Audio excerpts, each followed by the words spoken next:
The hook, 100 words. The night Lucien Moretti kissed Amar Cole in front of 200 witnesses, he signed both their death warrants. Within 6 hours, his enemies knew his weakness. Within 12, the death threats started flooding her phone. The Mafia Boss, who controlled half of Chicago, had just claimed the plus-size hotel coordinator nobody respected, and the entire criminal underworld was watching. When he showed up at her door at midnight with blood on his knuckles and desperation in his eyes, he didn't apologize for destroying her life. He asked one question: "Are you brave enough to love a monster?" Stay until the end, hit like, and comment your city so I can see how far this story travels. The first time Lucien Moretti saw her, he was supposed to be thinking about a shipment of weapons coming through the port in 72 hours and the 3 rival families who would kill to intercept it. The Grand Marquette Hotel lobby moved around him like expensive machinery. Bodyguards flanked both sides. Luxury executives dropped their voices mid-sentence when he passed. Politicians checked their watches nervously near the marble columns. The entire city knew what he was, the Ghost King of Chicago, the man who controlled half the ports on the East Coast and could destroy empires before breakfast without ever raising his voice. Lucien had 20 contracts waiting upstairs, 40 minutes scheduled, no distractions, no delays. Then he heard a woman laugh, not the manufactured kind, not the practiced seduction women performed around powerful men. Real laughter. Warm and loud and so genuinely alive it cut through $10 million worth of interior design like a blade through silk. Lucien stopped walking. His head of security nearly collided with his shoulder. "Sir?" But Lucien wasn't listening anymore. Across the lobby stood a plus-size black woman holding a clipboard against her chest while she laughed beside the concierge desk. Her curls were pinned loosely above glowing brown skin. She wore a simple hotel coordinator uniform that fit her curves in a way that made her look both professional and completely herself. And she looked unafraid. Genuinely unafraid of the expensive world spinning around her. For 7 full seconds, the most dangerous man in Chicago forgot where he was supposed to be. Marco, his second-in-command, leaned close. "Boss, the meeting." Lucien blinked once, twice. Then he forced himself to keep walking toward the elevators like nothing had happened. But something had happened. He couldn't stop thinking about that laugh, the way it sounded like freedom. Amara Cole was so tired her vision kept blurring at the edges. She had been awake for 33 hours straight, fixing disasters that other people created and management refused to acknowledge. A wedding coordinator quit 48 hours before a celebrity reception. The executive chef had food poisoning. Half the housekeeping staff called in sick during the busiest weekend of the season. So Amara did what she always did. She fixed everything herself. She rearranged seating charts at 3 in the morning. She personally inspected 200 guest rooms. She negotiated with vendors who tried to charge triple rates for last-minute services. She calmed hysterical brides and somehow managed to smile through all of it, because that was her job. Be invisible. Be competent. Be grateful they let her work here at all. That morning, she had finally taken a 5-minute break near the concierge desk when David, the sweet concierge who always saved her the good pastries from the breakfast buffet, told her a joke so stupid she couldn't help laughing. Why did the hotel pillow go to therapy? David, I swear to God, because it had too many cases. She laughed, loud and unfiltered, and completely herself for exactly 7 seconds before she remembered where she was, and that laughing too loudly made management nervous. That was when she noticed him. Tall, devastatingly handsome in a way that felt dangerous. Dark suit that probably cost more than her car. Cold gray eyes that seemed to calculate the value of everything they touched. He was staring directly at her. Then he looked away and kept walking like she was nothing. Amara's stomach dropped. She knew exactly who that was. Lucien Moretti, the Ghost King of Chicago, the Mafia Boss who controlled half the criminal underworld on the East Coast and all the fear in every room he entered. "Did he just look at you?" David whispered. "No." Amara turned back to her clipboard too fast. "Absolutely not." But her hands were shaking. Because men like Lucien Moretti didn't look at women like her. They looked through her, past her, around her like furniture that happened to breathe. She forced herself to focus on work and tried to forget those cold gray eyes that had landed on her face for exactly 3 seconds before dismissing her entirely. Lucian sat through the entire meeting without hearing a single word. Senators discussed policy changes that would benefit his shipping routes. Investors argued percentages on construction projects he was laundering money through. His own captains laid out protection schedules and shipment routes that required his approval. 47 minutes of business that should have consumed his complete attention. Instead, he kept seeing her face, that laugh, that unguarded moment of pure joy. He had spent 15 years surrounded by people who performed for him. Women who altered their personalities depending on what they thought he wanted. Men who measured every word before speaking. An entire city that flinched when he walked past. She hadn't even noticed him at first. She was just herself, laughing loudly in a hotel lobby like she had every right to take up space in the world. "Boss?" Lucian looked up. Marco was watching him with barely concealed concern. "You didn't hear any of that, did you?" "No." Marco's eyebrows lifted. In 12 years of working together, Lucian had never once admitted distraction during a meeting. "Do I need to repeat? Who is the woman working the lobby desk?" Silence dropped over the conference room like a guillotine blade. Marco cleared his throat carefully. "Which woman?" "The coordinator, black, curly hair, laughing near the concierge." One of the captains shifted uncomfortably. "You want us to handle her?" Lucien's gaze went cold enough to frost glass. "I want her name." The captain swallowed hard. "Yes, sir." 10 minutes later, Marco returned with a manila folder. Amar Cole, 29, senior event coordinator. Been working here 6 years. No criminal record. No connections to any families. No debts. No gambling problems. No. Marco hesitated. "What?" "No social media presence worth mentioning. No public relationships. She's..." Marco chose his words carefully. "She's nobody, boss. Just a hotel employee." Lucien opened the file. The photograph showed her smiling in her employee badge photo. Professional, controlled. Nothing like the woman he had seen laughing freely in the lobby. "Find out everything," Lucien said quietly. Marco knew better than to argue. But as he left the conference room, he felt something close to fear settle into his chest. Because in 12 years, he had never seen Lucien Moretti interested in anything except power and survival. This was different. This was dangerous. 6 days passed.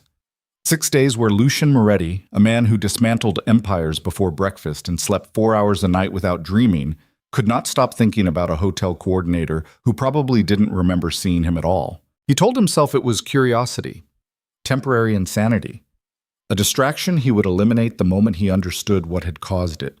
But every report Marco brought back made it worse. Amara Cole worked 70-hour weeks and never complained. She fixed impossible problems without taking credit. She smiled at guests who treated her like furniture.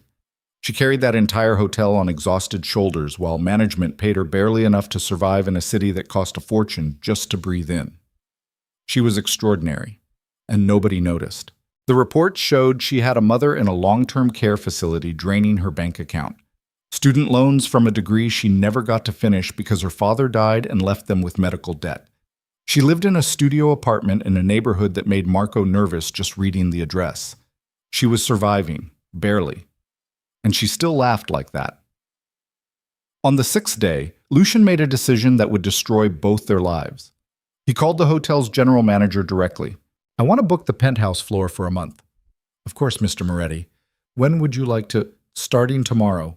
Full floor. Private access. I'll be hosting a summit." The GM nearly choked. "A month-long booking would be approximately..." "I'll pay triple your standard rate." Silence. "That's incredibly generous, Mr. Moretti." "One condition," Lucien interrupted. "Amara Cole personally oversees every detail." More silence. "I'm sorry?" "Your senior event coordinator. I want her running point on everything." "Mr. Moretti, with all respect, Miss Cole usually handles smaller events. For something of this magnitude, I would typically assign our executive..." "Those are my terms." The GM stammered agreement 30 seconds later. Lucien ended the call and stared at the Chicago skyline spreading beneath his office windows like a kingdom built on broken bones. Marco appeared in the doorway looking genuinely concerned. "Boss, what are you doing?" "Securing a venue." "You just paid $4 million to work with a woman you've never spoken to." "Your point?" My point is you don't do this. Marco's voice dropped carefully. You don't chase women. You don't create complications, and you definitely don't put civilians in your world where they can get hurt. Lucian said nothing, because Marco was absolutely right. This was dangerous, reckless, the kind of mistake that got people killed in his world. But Lucien could not remember the last time he had felt anything resembling interest in his own life. Everything was violence and strategy and cold business transactions. He had perfected the art of feeling nothing at all, until he heard her laugh. Set up the meeting, Lucien said quietly. Marco left without another word, but they both knew this was going to end badly.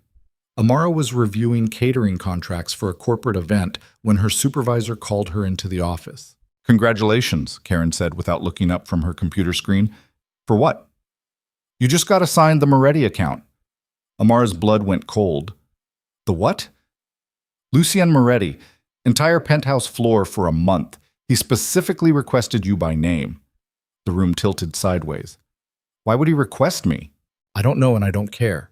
This booking is worth more than our entire quarterly revenue. Do not screw this up. Karen finally looked at her. I mean it, Amara. This is the biggest opportunity this hotel has ever had. If you embarrass us in any way, I won't. But her voice sounded distant, even to herself. Karen handed her a thick file folder. First meeting is tomorrow at 9 a.m., penthouse conference room. Dress professionally. Amara left the office holding the folder against her chest like a shield. Her hands were shaking. She knew what this was. Men like Lucien Moretti didn't request random hotel coordinators for legitimate business reasons. This was a game, a power play. Maybe he had seen her that morning in the lobby and decided she would be amusing to play with for a month before discarding her. Rich men did that sometimes. Powerful men did it even more. Especially to women like her. Women they thought nobody would miss. Women they could control. Amara spent that entire evening researching everything she could find about Lucien Moretti, Mafia Boss, criminal empire spanning 6 states, suspected involvement in 86 unsolved cases ranging from racketeering to murder. No convictions, no weakness anybody had ever found, no mercy. She found exactly one photograph of him smiling. He was 16 years old, standing beside his father outside a restaurant that burned down 3 days later with 7 rival family members inside. Amara closed her laptop. She thought about quitting, walking away. Protecting herself before this situation became something she couldn't escape, but she needed this job desperately. She had medical bills for her mother's care facility, student loans that crushed her every month, a life that balanced on the edge of financial disaster constantly. Walking away from this biggest booking in hotel history would destroy her career. Karen had made that clear without saying it directly, so she would do what she always did. Stay invisible. Stay professional. Survive. The next morning, Amara arrived at the penthouse conference room exactly 3 minutes early, wearing her most conservative suit, black, professional, designed to make her disappear into the background. 2 bodyguards flanked the double doors. Amara Cole, she said quietly. I have a meeting with... Go ahead. The doors opened before she could finish speaking. The conference room was massive. Floor-to-ceiling windows overlooking Chicago like a kingdom, leather furniture worth more than her yearly salary, and sitting at the head of a glass table like a king surveying his empire was Lucien Moretti. He stood immediately when she entered. That surprised her. Powerful men rarely stood for women like her. Miss Cole. His voice was exactly what she expected. Deep, controlled, absolutely certain of its own authority. Mr. Moretti. She walked forward on legs that felt like water underneath her. Up close, he was even more devastating than she remembered. Tall enough to make her feel small despite her own height. Sharp features that looked carved from marble by someone who understood violence. And those eyes, cold gray eyes that seemed to see straight through every defense she had carefully built over 29 years. Thank you for meeting with me. Of course. Amara set her portfolio down carefully. I understand you're hosting a summit? For the next month, I'll need accommodations for 15 associates, private security routes, catering for daily meetings, and 3 formal events. He paused. I'm told you're the best coordinator this hotel has. Amara kept her expression neutral even though her heart was hammering against her ribs. I'll do everything I can to meet your expectations. I'm certain you will. Something in his voice made her skin prickle. They spent the next 90 minutes reviewing logistics, floor plans, security protocols, catering preferences, scheduling requirements. Lucian was professional, thorough. He asked intelligent questions and listened carefully to her answers, but the entire time, Amar could feel him watching her. Not the way men usually looked at her, not with dismissal or crude interest or the quick assessment that decided she wasn't worth their time. He watched her the way scientists study something they can't quite categorize. Like he was trying to solve a puzzle she didn't know she represented. "Is there anything else you need from me?" she asked finally. "Just one thing." Amara waited. Lucian leaned back slightly. "Why do you stay?" "Excuse me? You're overqualified for this position. You work twice the hours for half the recognition. Management treats you poorly." His eyes never left hers. "Why stay?" Amar's throat tightened. "That's personal. So we're keeping things professional. Aren't we supposed to?" Something that might have been amusement touched his expression. "Yes, we are." He stood. The meeting was clearly over. Amara gathered her materials quickly. She was almost to the door when he spoke again. "Miss Cole." She turned. "Thank you." "For what?" "For laughing." Amara froze. "What?"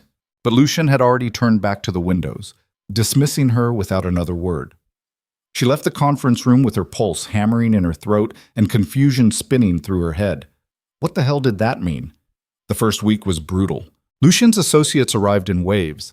Dangerous-looking men in expensive suits who spoke in careful euphemisms and watched her like she might be concealing weapons. She coordinated everything perfectly. Meals delivered precisely on time, rooms cleaned to military standards, security routes that never crossed paths with regular hotel guests. She barely slept. Every detail had to be flawless because she knew exactly what would happen if she failed.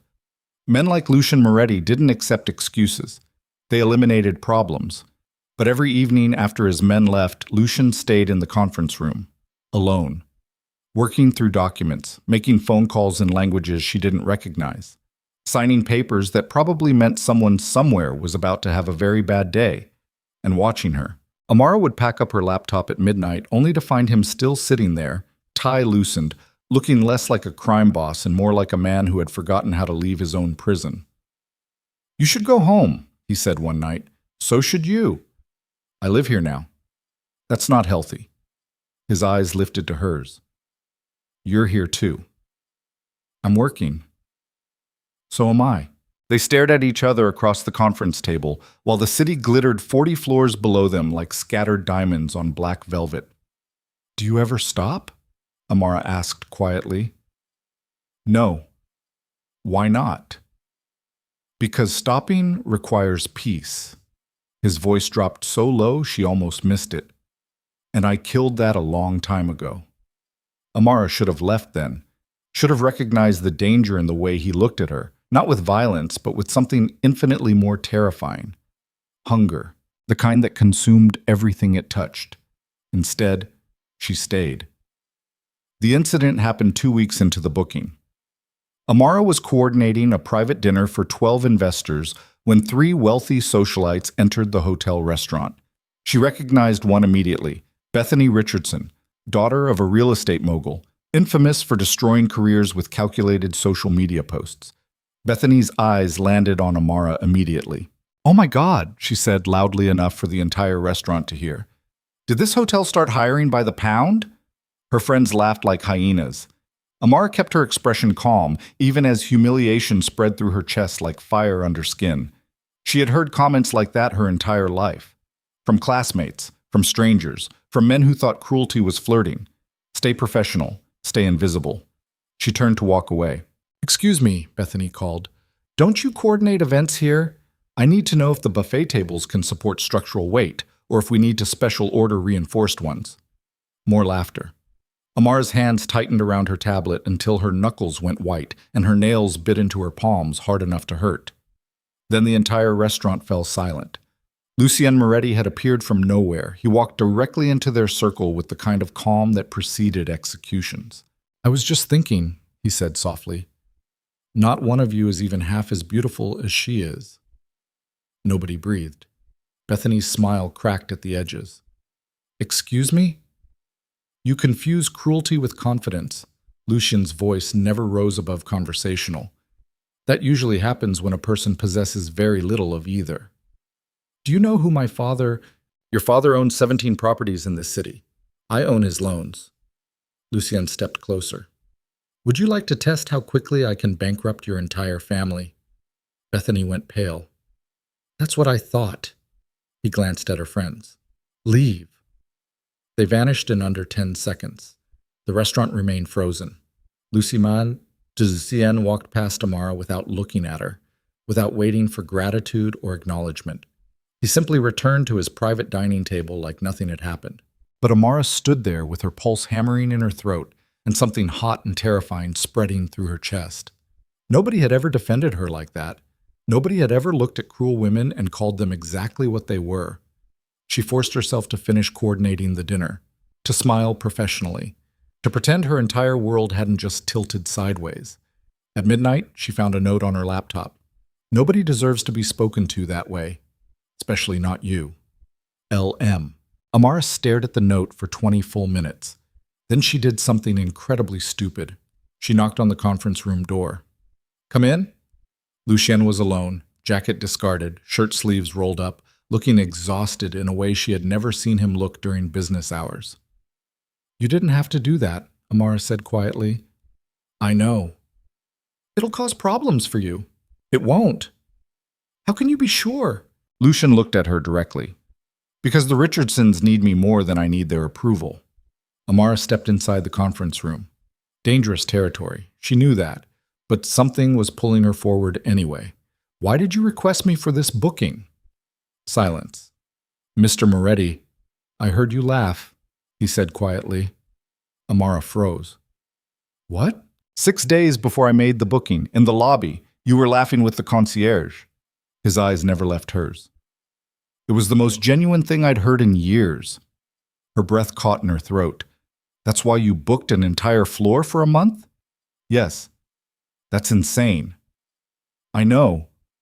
They stared at each other across the dim conference room while Chicago spread beneath them like a kingdom built on broken things and blood money. You don't know me, Amara whispered. Not yet. This can't happen. I know that too. But neither of them moved. The air between them felt electric, dangerous, like standing at the edge of a cliff knowing the fall would kill you, but being unable to step backward anyway. Lucien stood slowly. Amara should have left, should have run. Instead, she stayed exactly where she was. Tell me to stop, he said quietly.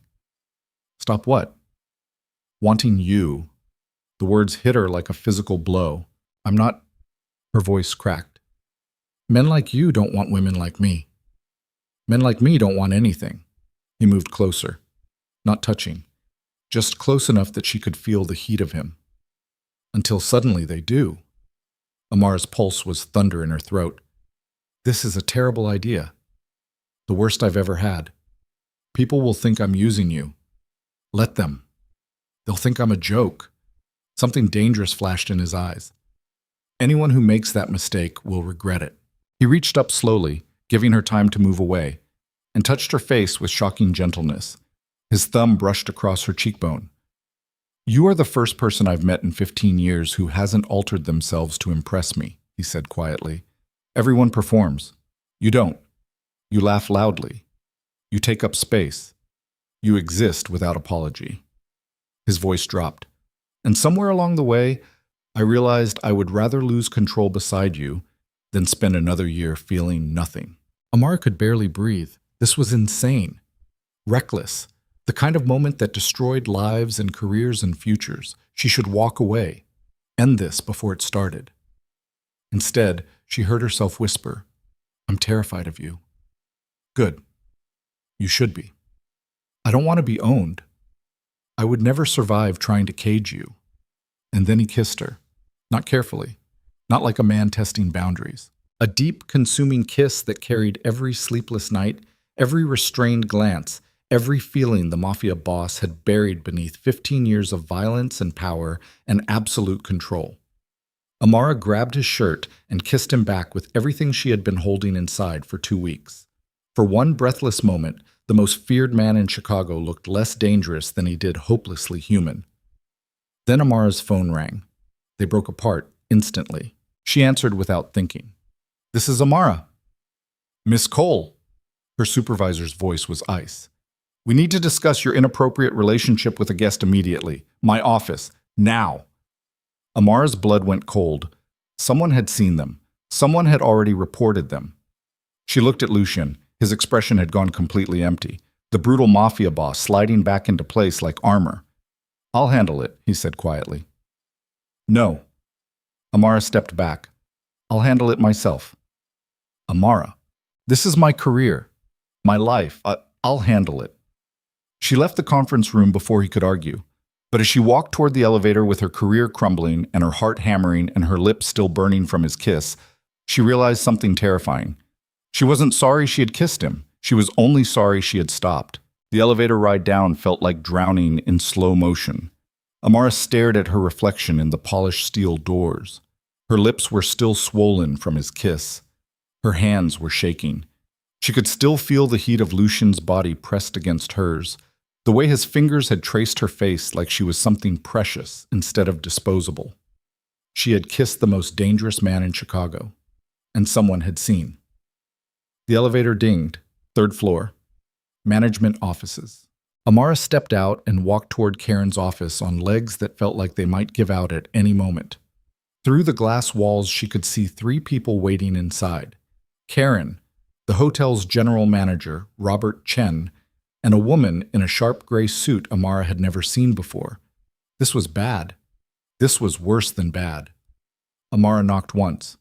"Come in." Karen's voice could have cut glass.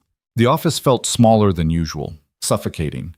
All 3 of them turned to look at her like she was something that had crawled out from under a rock. "Sit," Robert said. Amara sat. The woman in the gray suit didn't introduce herself. She just pulled out a tablet and swiped through something before turning the screen toward Amara. Security camera footage. The penthouse conference room. Lucian reaching up to touch her face. The kiss. Amara grabbing his shirt and kissing him back like her life depended on it. The timestamp read 11:47 p.m., 17 minutes ago. "Would you like to explain this?" Robert asked quietly. Amara's throat closed up. "It's not what it looks like. It looks like you're having an inappropriate relationship with our most valuable client." Karen leaned forward. "A client who specifically requested you. A client whose booking is worth $4 million. I didn't..." Amara's voice cracked. "I didn't initiate anything." "But you didn't stop it either." The woman in the gray suit finally spoke. Her voice was cold, professional. "I'm Jennifer Morris, Hotel Legal Counsel. And right now, Miss Cole, you represent a significant liability."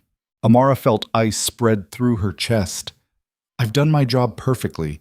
Every detail of this booking has been flawless. Your job doesn't include sleeping with guests." "I haven't slept with anyone." "Yet." Jennifer swiped to another image. Lucian's hand against Amara's face. The tenderness in that gesture was somehow more damning than the kiss itself. "This is a textbook fraternization violation, and given Mr. Moretti's reputation, it creates serious legal exposure for the hotel." "What does that mean?" Robert cleared his throat. "It means if anything happens to you, if you claim harassment, if you get hurt, if this relationship goes badly, the hotel becomes liable. We become responsible for putting you in proximity to a dangerous man." Understanding crashed over Amara like cold water. They didn't care about her. They cared about protecting themselves. "So what are you saying?" Amara kept her voice steady, even though her hands were shaking in her lap. "You want me to quit?" "We want you to make a choice." Karen pulled out a document. "You can sign this NDA and accept a generous severance package. 6 months' salary, excellent references. You walk away clean. Or you stay. You finish this booking, and you maintain absolute professional distance from Mr. Moretti." Jennifer's eyes were sharp. "One more incident like tonight, and you're terminated immediately. No severance, no references, and we'll make sure every hotel in this city knows exactly why you were fired." Amara stared at the NDA on the desk. 6 months' salary would change everything. Pay off her mother's care facility bills. Give her breathing room to find something better. But it would also mean running, letting them intimidate her into silence, proving that women like her didn't belong in rooms with men like Lucien Moretti. "I'll stay," Amara said quietly. Karen's expression hardened. "Then you need to understand something. Mr. Moretti is a client, nothing more. If we see any sign, any indication that this relationship continues, you're done. Do you understand?" "Perfectly." "Good." Robert stood. "You're dismissed." Amara left the office feeling like she'd been hollowed out with a knife. It was 12:43 a.m. when she finally made it back to her apartment. The studio was small, cramped, the kind of place where you could touch 3 walls without moving. But it was hers, the only space in the entire city where nobody could tell her she didn't belong. She dropped her bag by the door and leaned against the wall. Then she started shaking, not crying, just shaking like her body was trying to process everything that had happened and couldn't figure out how. She had kissed him. She had kissed Lucien Moretti, and it had felt like coming alive after years of holding her breath, and now she could never touch him again. Her phone buzzed. Unknown number. She almost didn't answer, but something made her swipe to accept. "Hello? Are you all right?" Lucian's voice hit her like a physical thing. Amara closed her eyes. "How did you get this number?" "I own half the city. Getting a phone number isn't difficult." "You shouldn't be calling me." "I know, but I needed to make sure you were safe." Something in his voice made her throat tight. He sounded different, less controlled, more human. "They threatened to fire me," Amara said quietly. Silence. "Say that again?" "The hotel. They saw the security footage. They gave me a choice. Quit with severance or stay and never touch you again. And you chose to stay." "I need this job." More silence. Then Lucian spoke with a coldness that made her shiver. "Give me their names." "What?" "The people who threatened you. Give me their names." "No." Amara straightened. "Absolutely not. They had no right." "They had every right. I kissed you. In their hotel. On their security cameras. They're protecting themselves. By threatening you. By doing what any business would do." Amara rubbed her face tiredly. "This is my fault. I knew better." "Don't do that." "Do what?" "Take responsibility for something I started." His voice dropped. "I requested you. I pursued you. I kissed you. This is on me. We both made choices. Then we'll both live with the consequences." Amara wanted to argue, wanted to tell him this couldn't continue, but she was so tired, bone-tired, soul-tired.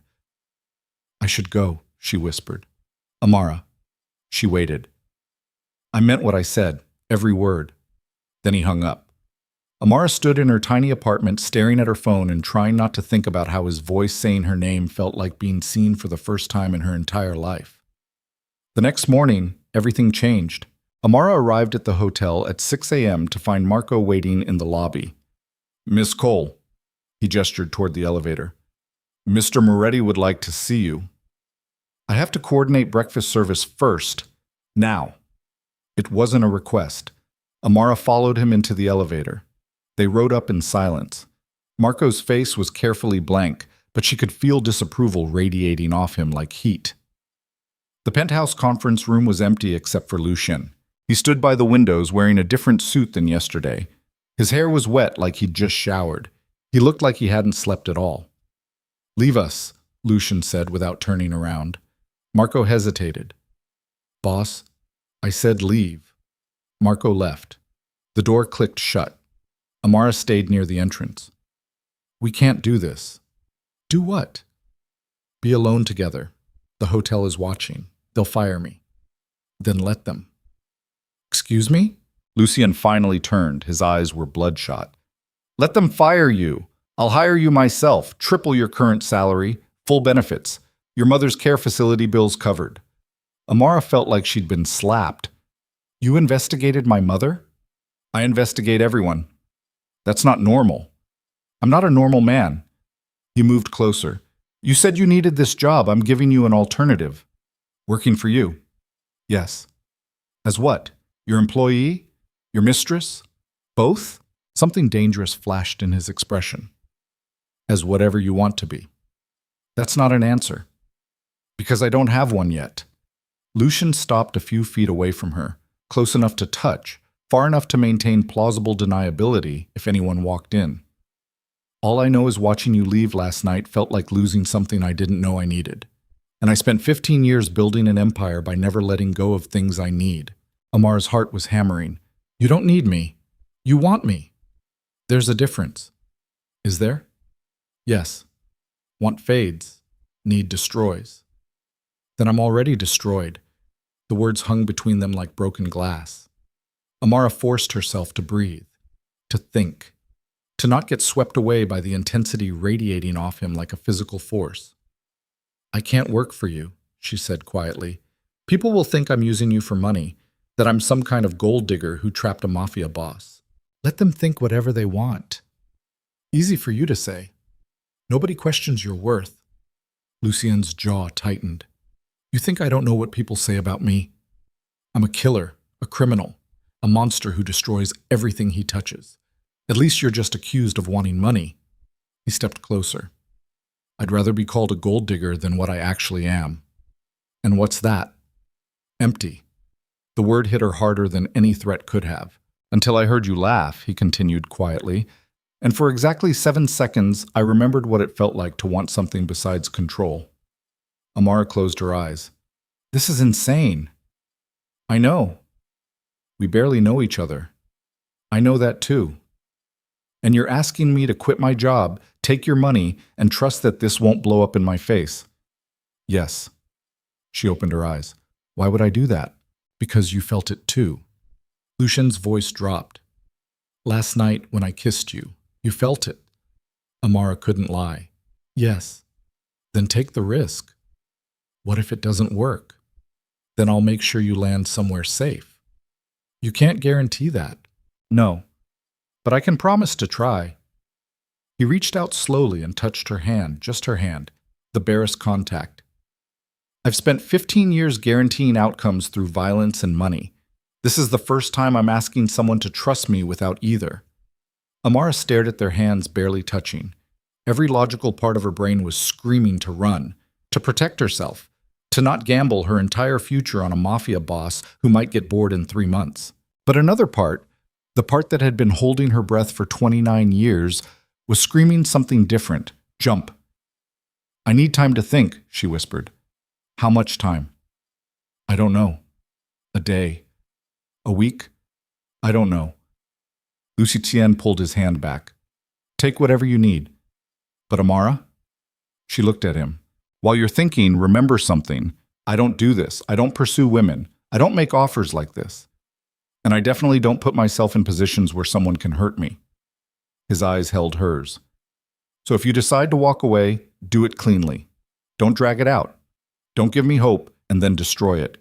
Because I'm not sure I'll survive that twice. Twice?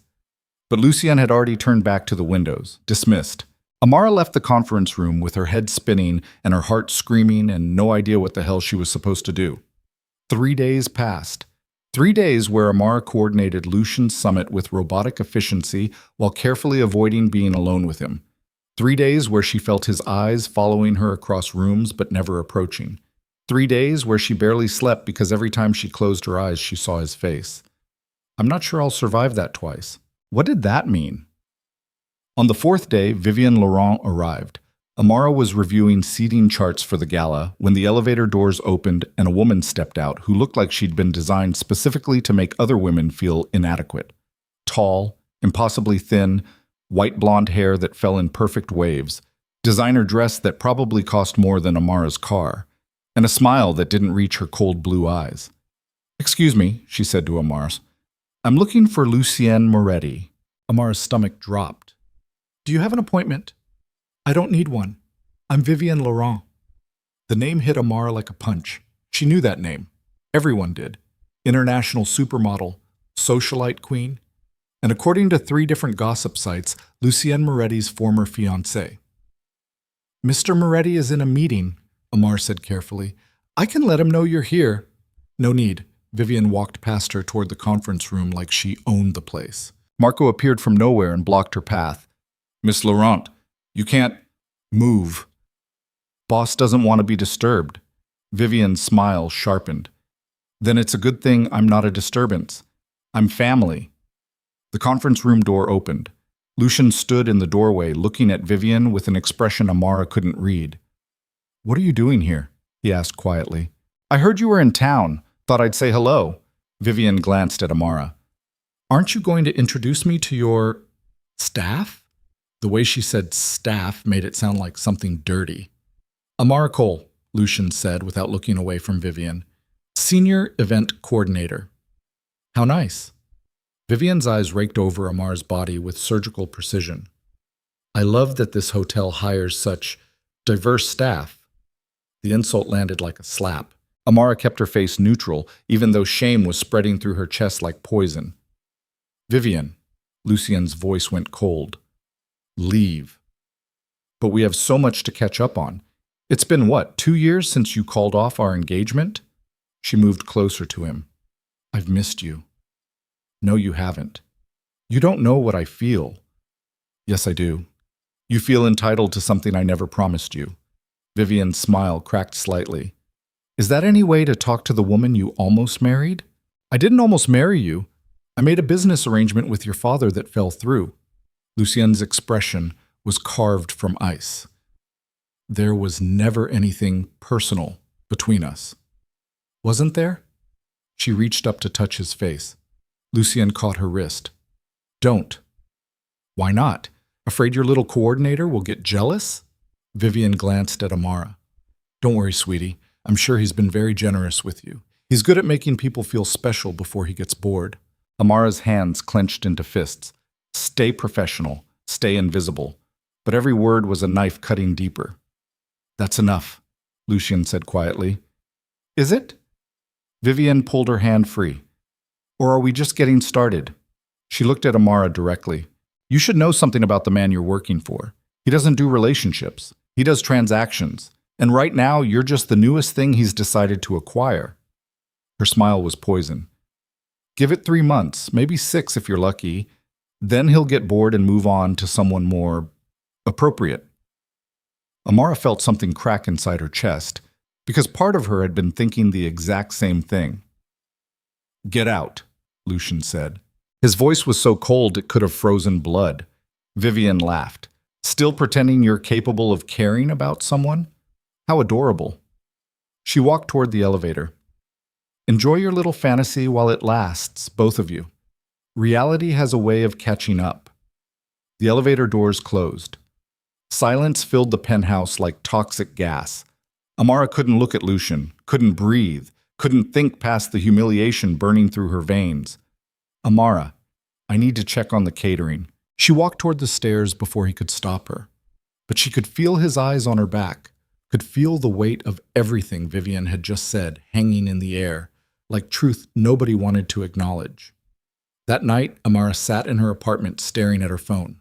She should block Lucien's number, should quit tomorrow, should protect herself before this situation destroyed her completely. Instead, she opened her laptop and did something she knew she'd regret. She searched for Vivienne Laurent and Lucia Moretti. Hundreds of images loaded, red carpet photos, charity galas. The two of them standing together looking like they'd been designed by the same artist. Perfect, polished, belonging to a world Amara would never fit into. There was one photo from 2 years ago, Lucien and Vivian at some high society wedding. She was laughing. He was smiling, actually smiling. Amara had never seen him smile like that. She closed the laptop. Then she did something even stupider. She called him. He answered on the first ring. "Amara, tell me the truth." "About what?"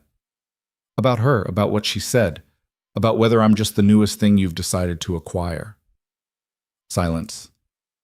"I need to hear it from you," Amara continued. Her voice was shaking. "Because if this is just some game, if I'm just entertainment until you get bored, I need to know now. Before I do something stupid like believe you actually want me." "I was engaged to her," Lucien said quietly. 3 years ago. Our fathers arranged it.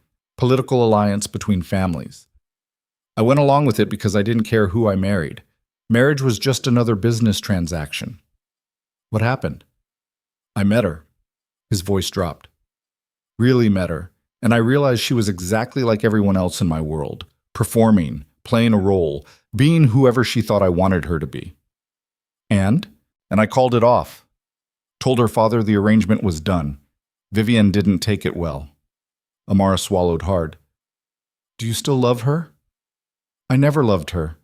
I don't think I'm capable of that. The words felt like a knife twisting in her chest. Then what am I? A mistake. Amara's breath caught. You're the mistake I'm making, Lucian continued, because I should walk away from you. I should let you live your life without dragging you into mine. But I can't, because when I heard you laugh, I remembered what it felt like to want something besides power. And I'm selfish enough to destroy both of us, just to feel that again. That's not love. No, it's worse. It's need. Amara closed her eyes. I don't want to be needed like that, like an addiction, like something you'll consume until there's nothing left. Then walk away. Is that what you want? What I want doesn't matter. This isn't about me. His voice was rough, raw. This is about you deciding if you're brave enough to risk everything on a man who might not be capable of giving you what you deserve. And what do I deserve? Someone who knows how to love you without destroying you. Tears burned behind Amara's eyes. Why are you saying this? Because Vivian was right about one thing. Reality does catch up. And the reality is I'm a monster who ruins everything he touches. You should run from me. You should block this number and forget I exist. You should choose safety. But I'm hoping you won't. Amara pressed her hand against her mouth to keep from making a sound. I have to go, she whispered. She hung up before he could respond. Then she sat in her dark apartment and cried for the first time in years. Not because Lucien had hurt her, but because she was starting to realize she was going to choose him anyway. The gala was in 3 days.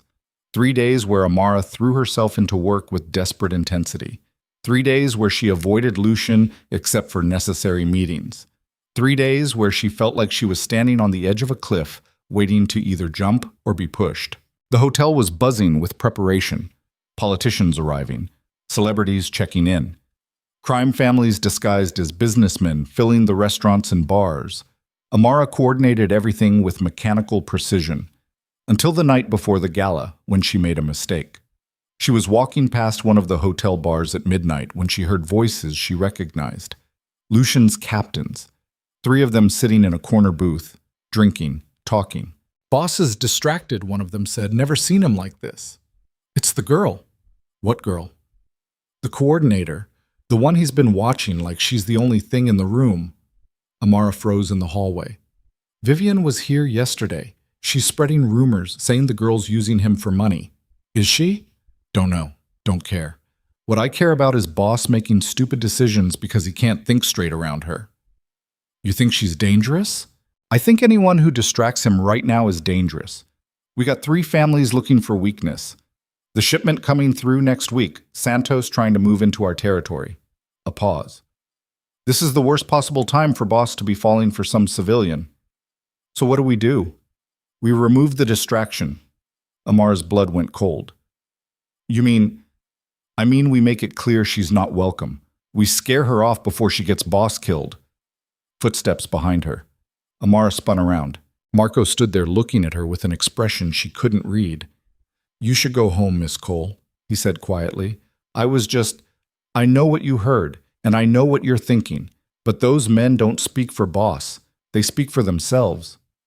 Are they going to hurt me? No, because I won't let them. Marco stepped closer. But I need you to understand something. You're dangerous, not because of who you are, because of what you make him. What does that mean? It means for the first time in 15 years, Lucien Moretti cares about something more than survival. And in our world, caring is weakness. Marco's eyes were hard.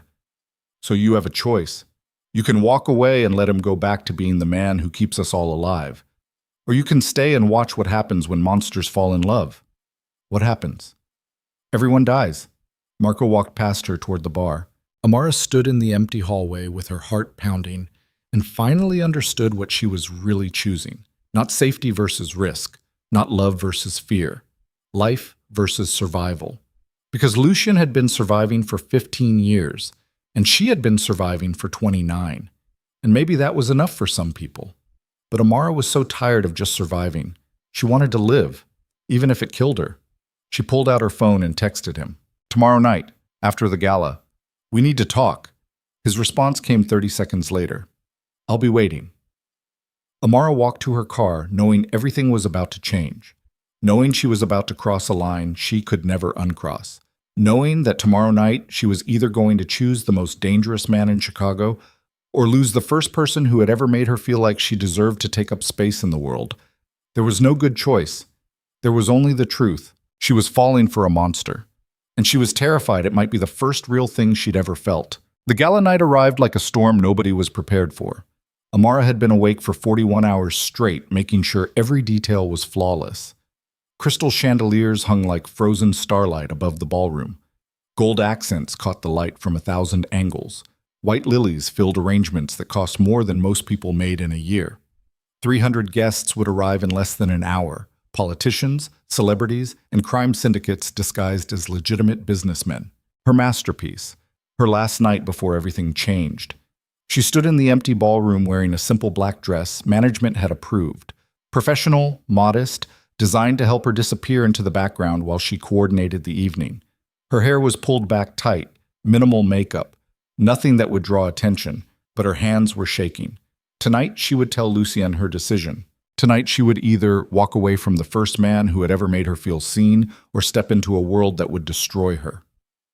"Miss Cole?" She turned. Marco stood in the doorway looking uncomfortable in his tuxedo. Behind him, hotel security was setting up final checkpoints. "Everything's ready," Amara said. "Catering staff briefed. Security routes confirmed. Timing locked down." "That's not why I'm here." Marco moved closer. His voice dropped. "Boss wanted me to give you something." He held out a small black box. Amara stared at it. "I can't accept gifts from guests." "It's not a gift. It's a choice." Marco opened the box. Inside was a key card, hotel penthouse suite, and a handwritten note. "After tonight, come upstairs or don't. Either way, you've given me something I thought I'd lost. Thank you. L. M." Amar's throat tightened. "He meant what he said," Marco continued quietly, "about not being able to survive losing you twice. So if you're planning to walk away, do it clean. Don't give him hope and then destroy it." "What happened the first time?" Marco's expression went carefully blank. "That's not my story to tell." He left before she could ask anything else. Amara stood alone in the ballroom holding the key card and trying not to think about what it meant that Lucien Moretti, a man who controlled empires, was giving her the power to break him. The guests started arriving at 7. Amara moved through the crowd like a ghost, fixing problems before anyone noticed them. A senator's wine glass refilled instantly. A celebrity's dietary restriction accommodated without fuss. Security routes adjusted when an unexpected guest arrived. She was everywhere and nowhere, invisible. Exactly how she'd learned to survive. At 8:30, Lucien entered the ballroom. The entire room shifted, conversations quieted, people turned, not because he demanded attention, because his presence demanded acknowledgement whether he wanted it or not. He wore a black tuxedo that fit him like it had been designed specifically to make women forget how to breathe. His hair was perfectly styled. His face was the cold mask everyone expected. The ghost king of Chicago surveying his kingdom. His eyes found Amara immediately. For exactly 3 seconds, the mask slipped. She saw everything he was feeling: hunger, fear, hope, desperation. Then the mask returned and he turned to greet a congressman like nothing had happened. But Amara's hands were shaking so hard she had to press them against her tablet to keep anyone from noticing. The evening progressed with mechanical precision. Dinner was served. Speeches were made. Politicians praised Lucien's business investments, while crime bosses smiled and pretended they were legitimate. Money exchanged hands in whispered conversations. Alliances were built. Territories were negotiated. Amar coordinated everything from the shadows. Until 9:45 when Vivienne Laurent walked into the ballroom. She wore a dress that looked like liquid silver poured over her body. Every head turned. Cameras flashed. She moved through the crowd like she owned it, accepting compliments and air kisses while making her way directly toward Lucien. Amar's stomach dropped. She watched Vivienne approach Lucien near the bar, watched her touch his arm, Watched him stiffen slightly but not pull away because they were in public and appearance mattered. Watched Vivian lean close and whisper something that made Lucien's expression go cold. Then Vivian turned and looked directly at Amara across the crowded ballroom. Her smile was pure poison. She whispered something else to Lucien. His eyes snapped to Amara's face. For one terrible moment, she saw something that looked like regret. Then Vivian was moving through the crowd toward her. Amara wanted to run, to disappear, to be anywhere except standing in this ballroom, watching the most beautiful woman she'd ever seen approach her with cameras following. "Amara Cole," Vivian said loudly enough for nearby guests to hear. "The woman of the hour." Amara kept her expression neutral. "Miss Laurent, is there something you need? Just wanted to congratulate you." Vivian's smile was sharp enough to cut. "You've organized everything so beautifully. It's honestly inspiring seeing someone like you allowed into rooms this expensive." The insult landed like a slap. Someone nearby laughed. A reporter's camera flashed. "I'm glad you're enjoying the evening," Amara said carefully. "Oh, I am. Especially watching you play coordinator while pretending you're not sleeping with the host." Vivian's voice dropped just enough that only Amara and the closest guests could hear. "Does management know? Or are you hoping to keep it quiet until you've secured your position as his latest distraction?" Amara's hands clenched around her tablet. "I don't know what you're talking about." "Don't you?" Vivian stepped closer. "Everyone knows, sweetie. The whole hotel is talking about how the plus-size coordinator trapped the Mafia Boss, how you're using him for money, how you're exactly the kind of woman who sees a powerful man and thinks you've hit the jackpot." "That's not... It's brilliant, really. He's vulnerable right now, going through some midlife crisis. And you're different enough from his usual type that he probably thinks you're special." Vivian's eyes were ice. "But you're not. You're just convenient. And when he gets bored, and he will, you'll go back to being nobody while he moves on to someone who actually belongs in his world." Amara felt something crack inside her chest, because every word was a fear she'd been carrying since the moment Lucien first touched her face.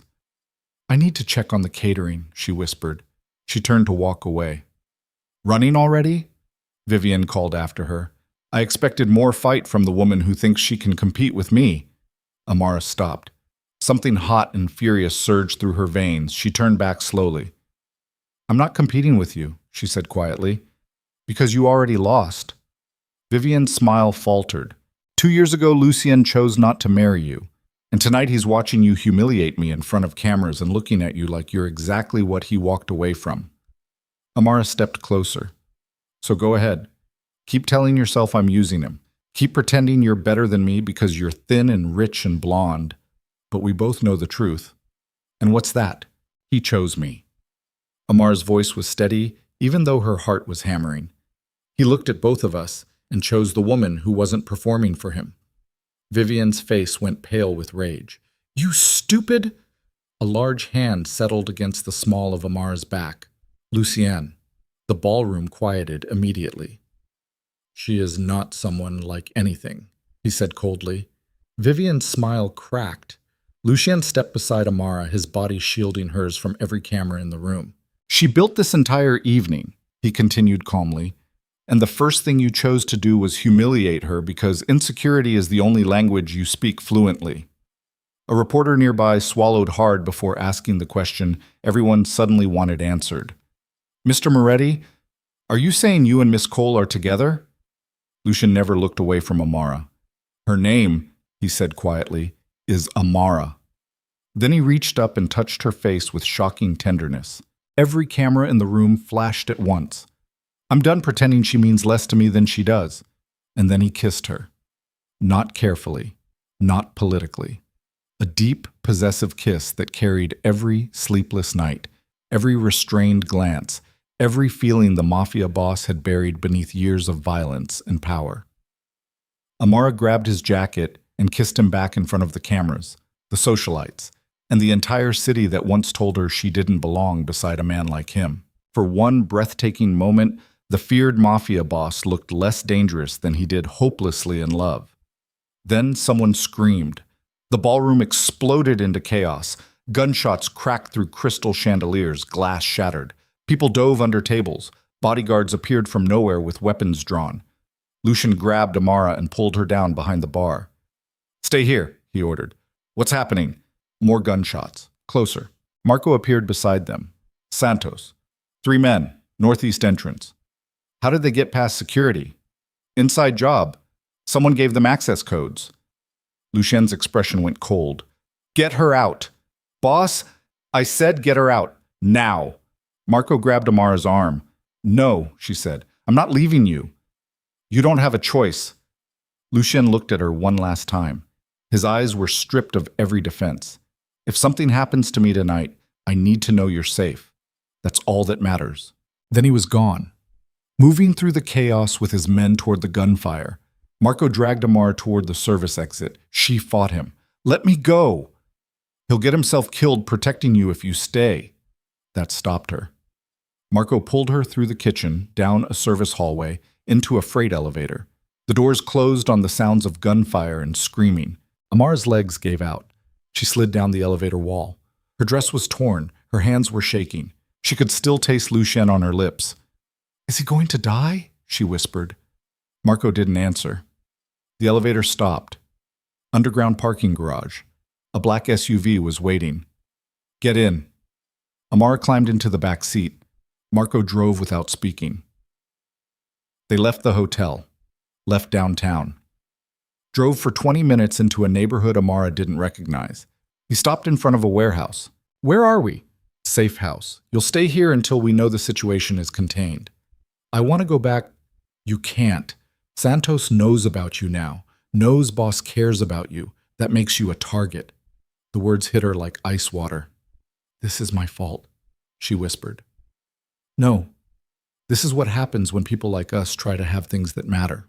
Marco's voice was tired. Boss knew the risks. He chose you anyway. He escorted her inside. The warehouse was surprisingly comfortable.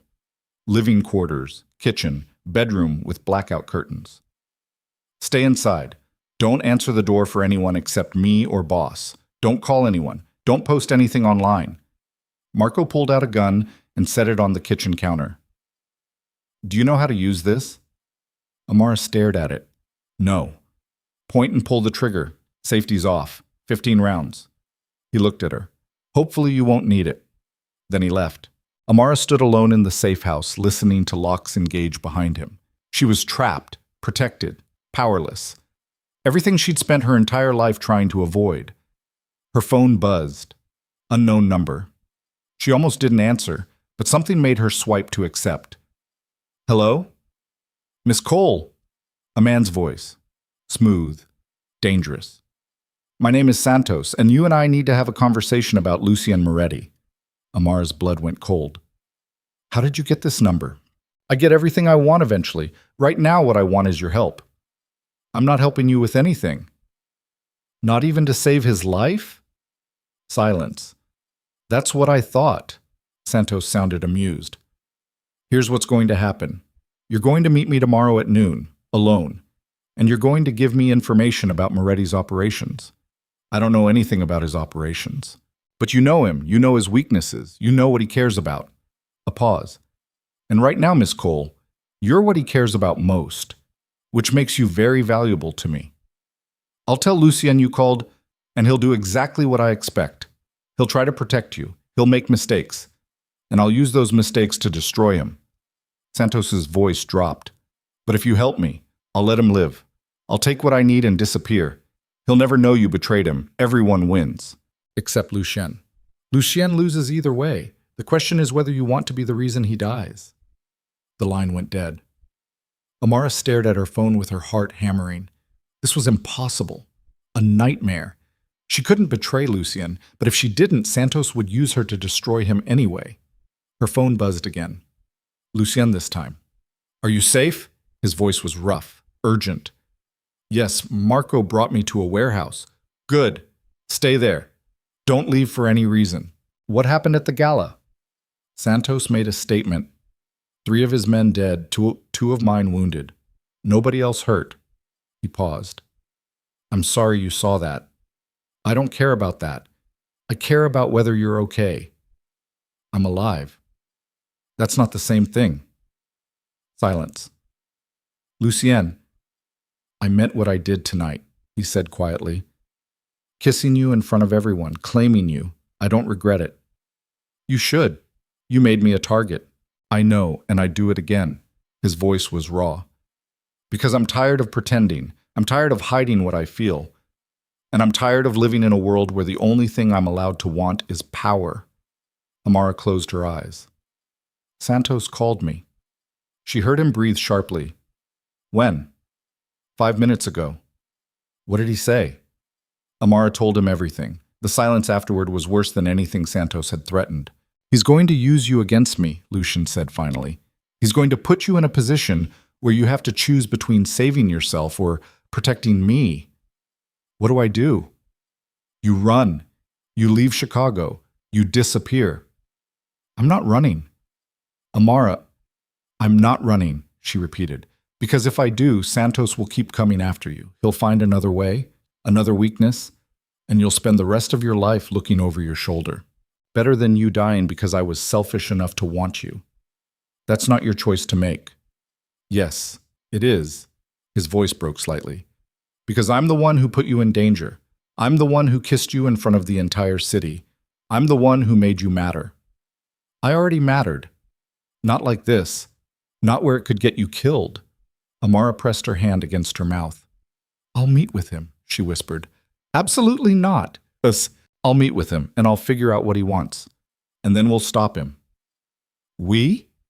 You think I'm going to let you handle this alone, after you just claimed me in front of 200 witnesses? She laughed shakily.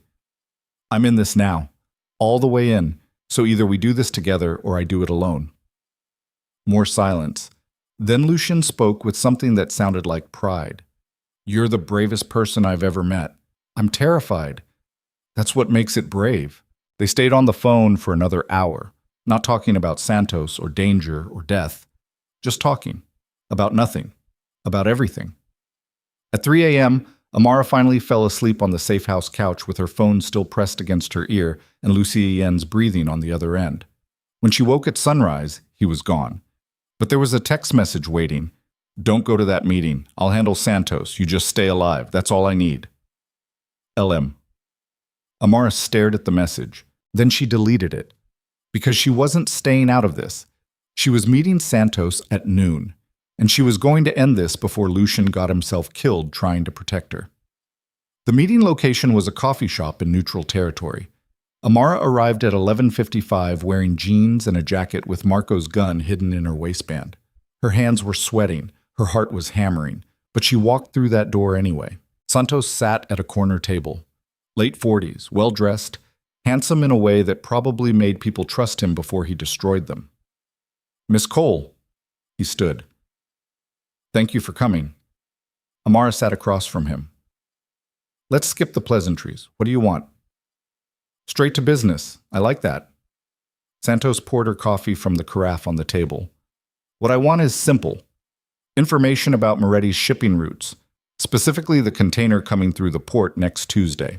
I don't know anything about his shipping routes, but you have access to his penthouse, his files, his computer. I'm a hotel coordinator, not a spy. You're also the woman he kissed in front of the entire city, which means you have access to things nobody else does. Santos leaned forward. Get me that information by Monday night. I'll take care of the rest. Moretti never knows you are involved. And if I refuse, then I kill you, then I kill him. Then I kill everyone he cares about until his entire empire collapses. Santos smiled. Or you could just give me the information and save everyone a lot of suffering. Amara's hand moved slowly toward the gun in her waistband. I wouldn't do that, Santos said calmly. 3 men appeared from nowhere, guns pointed directly at her head. Did you really think I'd meet you alone? Santos shook his head. Moretti taught you nothing about this world. How disappointing. Amara froze. Here's what's going to happen, Santos continued. You're going to get me that information. If you don't, I'll kill someone you love. Your mother, perhaps? The one in the care facility? Ice flooded Amara's veins. Leave her out of this. Then cooperate. Santos stood. You have until Monday night. Don't make me come looking for you. He left with his men following. Amara sat alone in the coffee shop with her hands shaking and her mind racing. She couldn't give Santos the information, but if she didn't, he'd kill her mother. She pulled out her phone with numb fingers. Lucian answered immediately. Where are you? I met with Santos. Silence. You did what? You had to nothing. I told you to stay at the safe house. He threatened my mother. Amar's voice cracked. He said if I don't give him information about your shipping routes by Monday, he'll kill her. She heard Lucian breathing hard. Where are you right now? She told him. Stay there. I'm coming. Lucien. But he'd already hung up. 20 minutes later, Lucien walked into the coffee shop looking like death itself. His eyes were cold. His jaw was tight. He moved like violence contained in expensive fabric. He sat across from her without speaking. Then he reached across the table and took her hand. I'm sorry, he said quietly. For what? For not protecting you, for making you a target, for putting you in a position where you had to face Santos alone. That was my choice. It shouldn't have been necessary. His grip tightened. This is exactly what Marco warned you about. Monsters don't get to fall in love. We just destroy everything we touch. Amara looked at their hands clasped together on the coffee shop table. My mother is going to die, she whispered. No, she's not. How can you stop him? By giving him what he wants. Amara's head snapped up. You can't. I can, and I will, because your mother's life is worth more than a shipment of guns. He met her eyes. You're worth more than any of this. That shipment is important to you. It's business. You're not. His voice was rough. I've spent 15 years building an empire, and I'd burn all of it down if it meant keeping you safe. Tears burned behind Amara's eyes. This is my fault, she said. I should have stayed away from you. I should have been smart enough to protect myself. You did nothing wrong. I kissed you back. I stayed when I should have run. I let myself believe. Her voice broke. I let myself believe someone like you could actually want someone like me. Lucian stood abruptly. Then he moved around the table and pulled her to her feet. Listen to me very carefully, he said quietly. I have wanted you since the moment I heard you laugh. I have wanted you through every meeting, every conversation, every moment I've been pretending I didn't. And kissing you in front of the entire city wasn't a mistake. It was the first honest thing I've done in 15 years. But no buts, no self-doubt, no believing you're not enough. He cupped her face. You are everything, and I will destroy anyone who tries to take you from me, including myself if necessary. Amara closed her eyes. I don't want you to destroy yourself. Then tell me what you want. She looked at him, really looked at him. This dangerous, powerful, terrifying man who had somehow become the first person who ever made her feel like she deserved to take up space in the world. I want to stop Santos, she said quietly. I want my mother safe. I want to stop feeling like I'm waiting for you to realize I'm not worth the trouble. You are worth every single piece of trouble you've caused. He kissed her forehead. And we're going to end this. Together. How? I'm going to give Santos the information he wants. But the shipment he's going to intercept won't contain guns. It's going to contain my men. And when he opens those containers expecting weapons, he's going to find exactly what he deserves. Understanding crashed over Amara. You're setting a trap.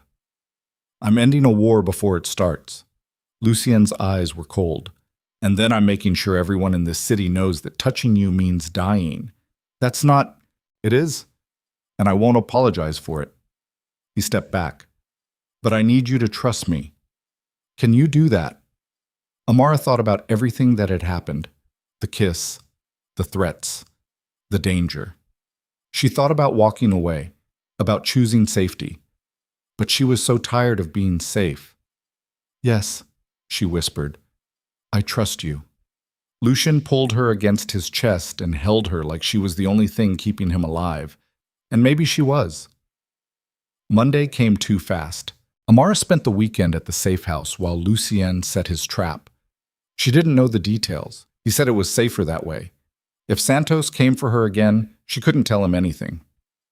Monday at 8 p.m., Lucian arrived at the safe house. He looked exhausted. 3 days of no sleep carved into his face, but his eyes were clear. It's done, he said. Santos took the bait. He's moving on the shipment tomorrow night. And your men? We'll be waiting. He moved closer. Your mother's been moved to a new facility. Private, secure, the best care available. Santos can't touch her. Amar's knees went weak. How did you I own half the city. Moving one woman to a secure location isn't difficult. He touched her face. She's safe. You're safe. That's all that matters. What about you? I'm always in danger. That's the life I chose. His thumb brushed across her cheek. But tonight I need you to stay here. No matter what you hear, no matter what happens, you stay inside until I come back. And if you don't come back, then Marco will take care of you. He has instructions, money, everything you need to disappear. I don't want to disappear, Amara. His voice was gentle. I need to know you're safe so I can do what I have to do without being distracted. Can you give me that? She wanted to argue, wanted to fight beside him, but she could see the fear hidden behind his eyes, the terror that she would get hurt because of him. Okay, she whispered. I'll stay. He kissed her, slow and deep and desperate. I love you, he said against her mouth. The words hit her like lightning. What? I love you. I don't know how it happened or when it started, but I love you. His eyes were stripped bare, and I needed you to know before I walked into something I might not walk out of. Tears spilled down Amara's face. You can't say that and then leave. Watch me. He was gone before she could stop him. Amara stood alone in the safe house, with her heart breaking and her mind screaming, and no idea if she would ever see him again. Tuesday night arrived. Amara paced the safe house like a caged animal. Her phone sat on the kitchen counter. Silent. No calls. No texts. No news. At 9 p.m., she heard gunfire in the distance. Her blood went cold. At 10 p.m., nothing. At 11 p.m., Marco called. It's done. Amara's legs gave out. Is he alive? Yes. Santos is dead. 3 of his captains arrested. The rest scattered. Where is he? Hospital. He took a bullet to the shoulder, but he's going to be fine. Amara was already grabbing her jacket. What hospital? I'll pick you up in 10 minutes. She was waiting outside when Marco arrived. They drove in silence. When they arrived at the private hospital, Marco led her through security to a private wing. Lucien sat on a hospital bed, shirtless, with bandages wrapped around his left shoulder. He looked pale, exhausted, alive. Their eyes met. Amara crossed the room and wrapped her arms around him carefully. He buried his face against her neck and held her like she was the only thing keeping him together. I thought I lost you, she whispered. Can't get rid of me that easily. She pulled back and punched his good shoulder. Ow! Don't you ever say you love me and then walk into a gunfight again. A faint smile touched his mouth. Does that mean you love me too? Amara looked at this dangerous, impossible man who had somehow become everything. Yes, she said quietly. I love you. Even though you're insane, even though you terrify me, even though loving you might be the most dangerous thing I've ever done. It definitely is. Shut up. She kissed him. And for one perfect moment, the most feared mafia boss in Chicago looked less like a monster than he did like a man who had finally found something worth surviving for. Lucien was released from the hospital 36 hours later against medical advice. The bullet had torn through muscle and nicked bone but missed anything vital. The doctors wanted him to stay for observation. Lucien told them he had business that couldn't wait and walked out with his arm in a sling and Marco hovering like an anxious mother. Amara followed them to the SUV. You need rest, she said as they drove through Chicago's morning traffic. I need to rebuild what Santos tried to destroy. Lucien stared out the window at the city. His city. 3 of my captains are dead. 2 shipments intercepted. Half a dozen territories are vulnerable right now. If I show weakness, every family from here to Boston will try to move in. So what are you going to do? He looked at her.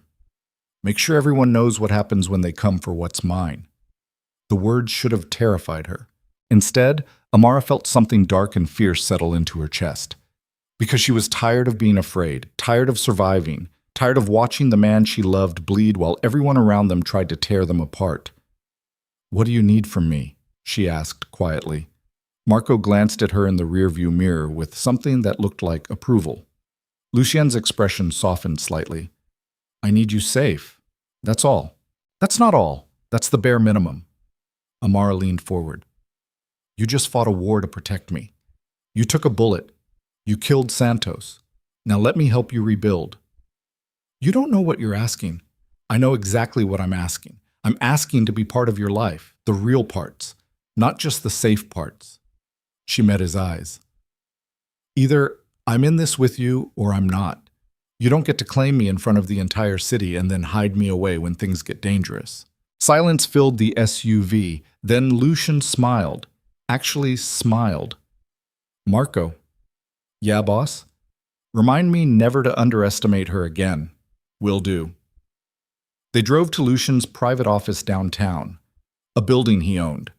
30 floors of legitimate businesses covering what actually happened in the penthouse. The elevator required biometric scanning.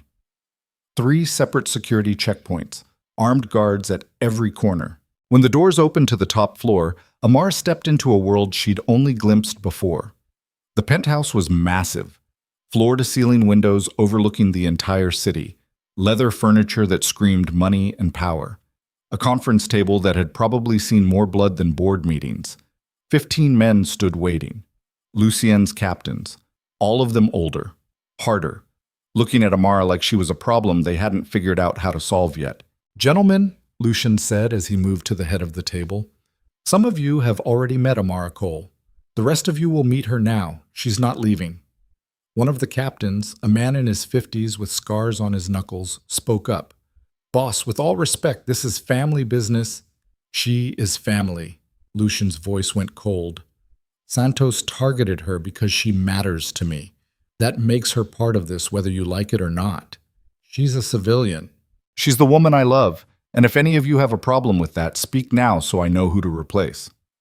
Nobody spoke. Lucian sat carefully, favoring his injured shoulder. Good. Now let's talk about how we're rebuilding. The meeting lasted 4 hours. Amara sat in a corner and listened to men discuss territory disputes, protection rackets, shipping routes, and violence with the casual tone of people ordering coffee. They argued. They cursed. They planned revenge with clinical precision. And through it all, Lucien commanded the room with absolute authority despite being injured and exhausted. She watched him negotiate, manipulate, threaten, comfort, all in the space of a single conversation. This was who he really was. Not the man who touched her face with tenderness. Not the man who said he loved her in a safe house before walking into gunfire. This was the Ghost King of Chicago, and she loved him anyway. The meeting ended with assignments distributed and threats issued. The captains filed out one by one until only Marco remained. Your mother settled in the new facility, Marco said to Amara. Best care available, round-the-clock security. Nobody gets within 100 feet without clearance. Thank you. Marco nodded once before leaving them alone. Lucien leaned back in his chair and closed his eyes. The exhaustion he'd been hiding for 4 hours crashed over him all at once. Amara moved to his side. You need rest. I need to make 12 more calls, visit 3 sites, review security footage from Lucien. He opened his eyes. Rest, she said firmly. 2 hours. Then you can conquer the world again. A faint smile touched his mouth. Bossy. Someone has to be. He reached up with his good arm and pulled her down until she was sitting sideways across his lap. She could feel his heart beating against her side, feel the warmth of him, the solid reality of him alive and here in hers. I meant what I said, he murmured against her hair. You're family now. That means you're protected. But it also means you're a target. I know. And you're still here. Where else would I be? He tightened his arm around her. Smart people run from men like me. Then I guess I'm not that smart. They sat in silence while Chicago sprawled beneath them like a kingdom built on violence and broken things. What happens now? Amara asked quietly. Now I make sure every family in this city knows that coming for you means war. I rebuild what Santos destroyed. I secure our territories. And I make it very clear that the woman I love is untouchable. Our territories? Did I stutter? Amara pulled back to look at him. You're giving me territory? I'm giving you a choice. You can go back to the hotel, back to your life. I'll make sure you're protected but separate from all of this. He met her eyes. Or you can stay, learn this world, build something of your own within it. Become exactly who you want to be without anyone telling you that you don't belong. What would I even do? Whatever you want. You coordinated a gala for 300 people, including half the crime families on the East Coast, without breaking a sweat. Imagine what you could do with actual resources. His voice dropped. I'm offering you power, Amara. Real power. Not because you're sleeping with me. Because you earned it by surviving in a world that tried to make you invisible. Amara's heart was hammering. That's insane. Probably. People will think I'm using you. Let them. We both know the truth. She stared at this dangerous, impossible man who was offering her everything she'd ever been told she couldn't have. I need time to think. Take all the time you need. He kissed her forehead. I'm not going anywhere. The next 3 days were chaos. Lucian rebuilt his empire with surgical precision. Meetings at all hours, territories secured, alliances negotiated. And through it all, Amara watched and learned. She learned how protection worked, how money moved, how loyalty was bought and maintained, how fear could be more effective than violence. She learned that Lucian's empire wasn't just crime. It was construction companies, shipping firms, real estate holdings, dozens of legitimate businesses that employed hundreds of people who had no idea what else happened behind closed doors. It was complicated, messy, morally gray, and it fascinated her. On the fourth day, Vivian showed up. Amara was in Lucian's office reviewing security protocols when the elevator doors opened and Vivian walked out flanked by 2 lawyers. She looked different, less polished, more desperate. I need to speak with Lucien, she said. Marco stepped between them. Boss doesn't want to see you. I'm sure he doesn't, but I have information he needs. Amara stood. What kind of information? Vivian's eyes landed on her with cold calculation. The kind that could save his life. Or end it. Marco pulled out his phone. Boss, we have a situation. 2 minutes later, Lucien emerged from a meeting room. He took one look at Vivian and his expression went flat.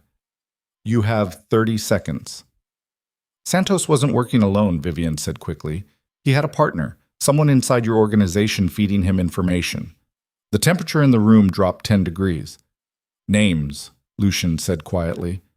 Not until we negotiate. There is no negotiation. You give me the name or I throw you out of this building. Vivian smiled. I don't think you will, because the person who betrayed you is someone you trust, someone close. And if you don't find them soon, they're going to finish what Santos started. Lucien moved so fast, Amara barely saw it. 1 second, he was standing by the meeting room. The next, he had Vivian pressed against the wall with his good hand around her throat. Names. Now. Vivian gasped. Can't breathe. Marco. Lucien didn't look away from Vivian. Get me everything she has. Bank records, phone records, travel history, everything. Already on it, boss. Lucien released Vivian. She collapsed against the wall, coughing. You have until tonight, he said coldly. Give me the name or I'll make sure your entire family loses everything they've built. Your father's businesses, your mother's social standing, your brother's political career, all of it gone. Vivian's eyes went wide with fear. You wouldn't. Try me. He walked away without another word. Amara followed him into his private office. He was shaking, not from fear, from rage barely contained. Do you believe her? She asked quietly. I don't know. Lucien pressed his good hand against the desk. But if there's even a chance she's telling the truth, I have to find out who it is before they strike again. How?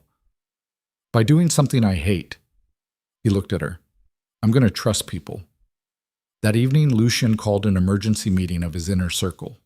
8 men. His oldest captains. The ones who had been with him since the beginning. The ones who knew every secret, every operation, every vulnerability. One of them was a traitor.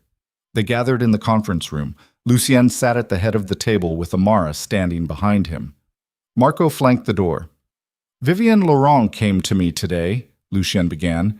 She claims Santos had inside help. Someone in this room fed him information. The room exploded. That's bullshit. She's lying to save herself. Boss, you can't believe... Enough. Lucien's voice cut through the chaos. I'm going to ask each of you one question, and you're going to answer honestly. Because if I find out later that you lied, I won't kill you quickly. Silence. He looked at the first captain. Did you betray me? No, boss. Second captain. Did you betray me?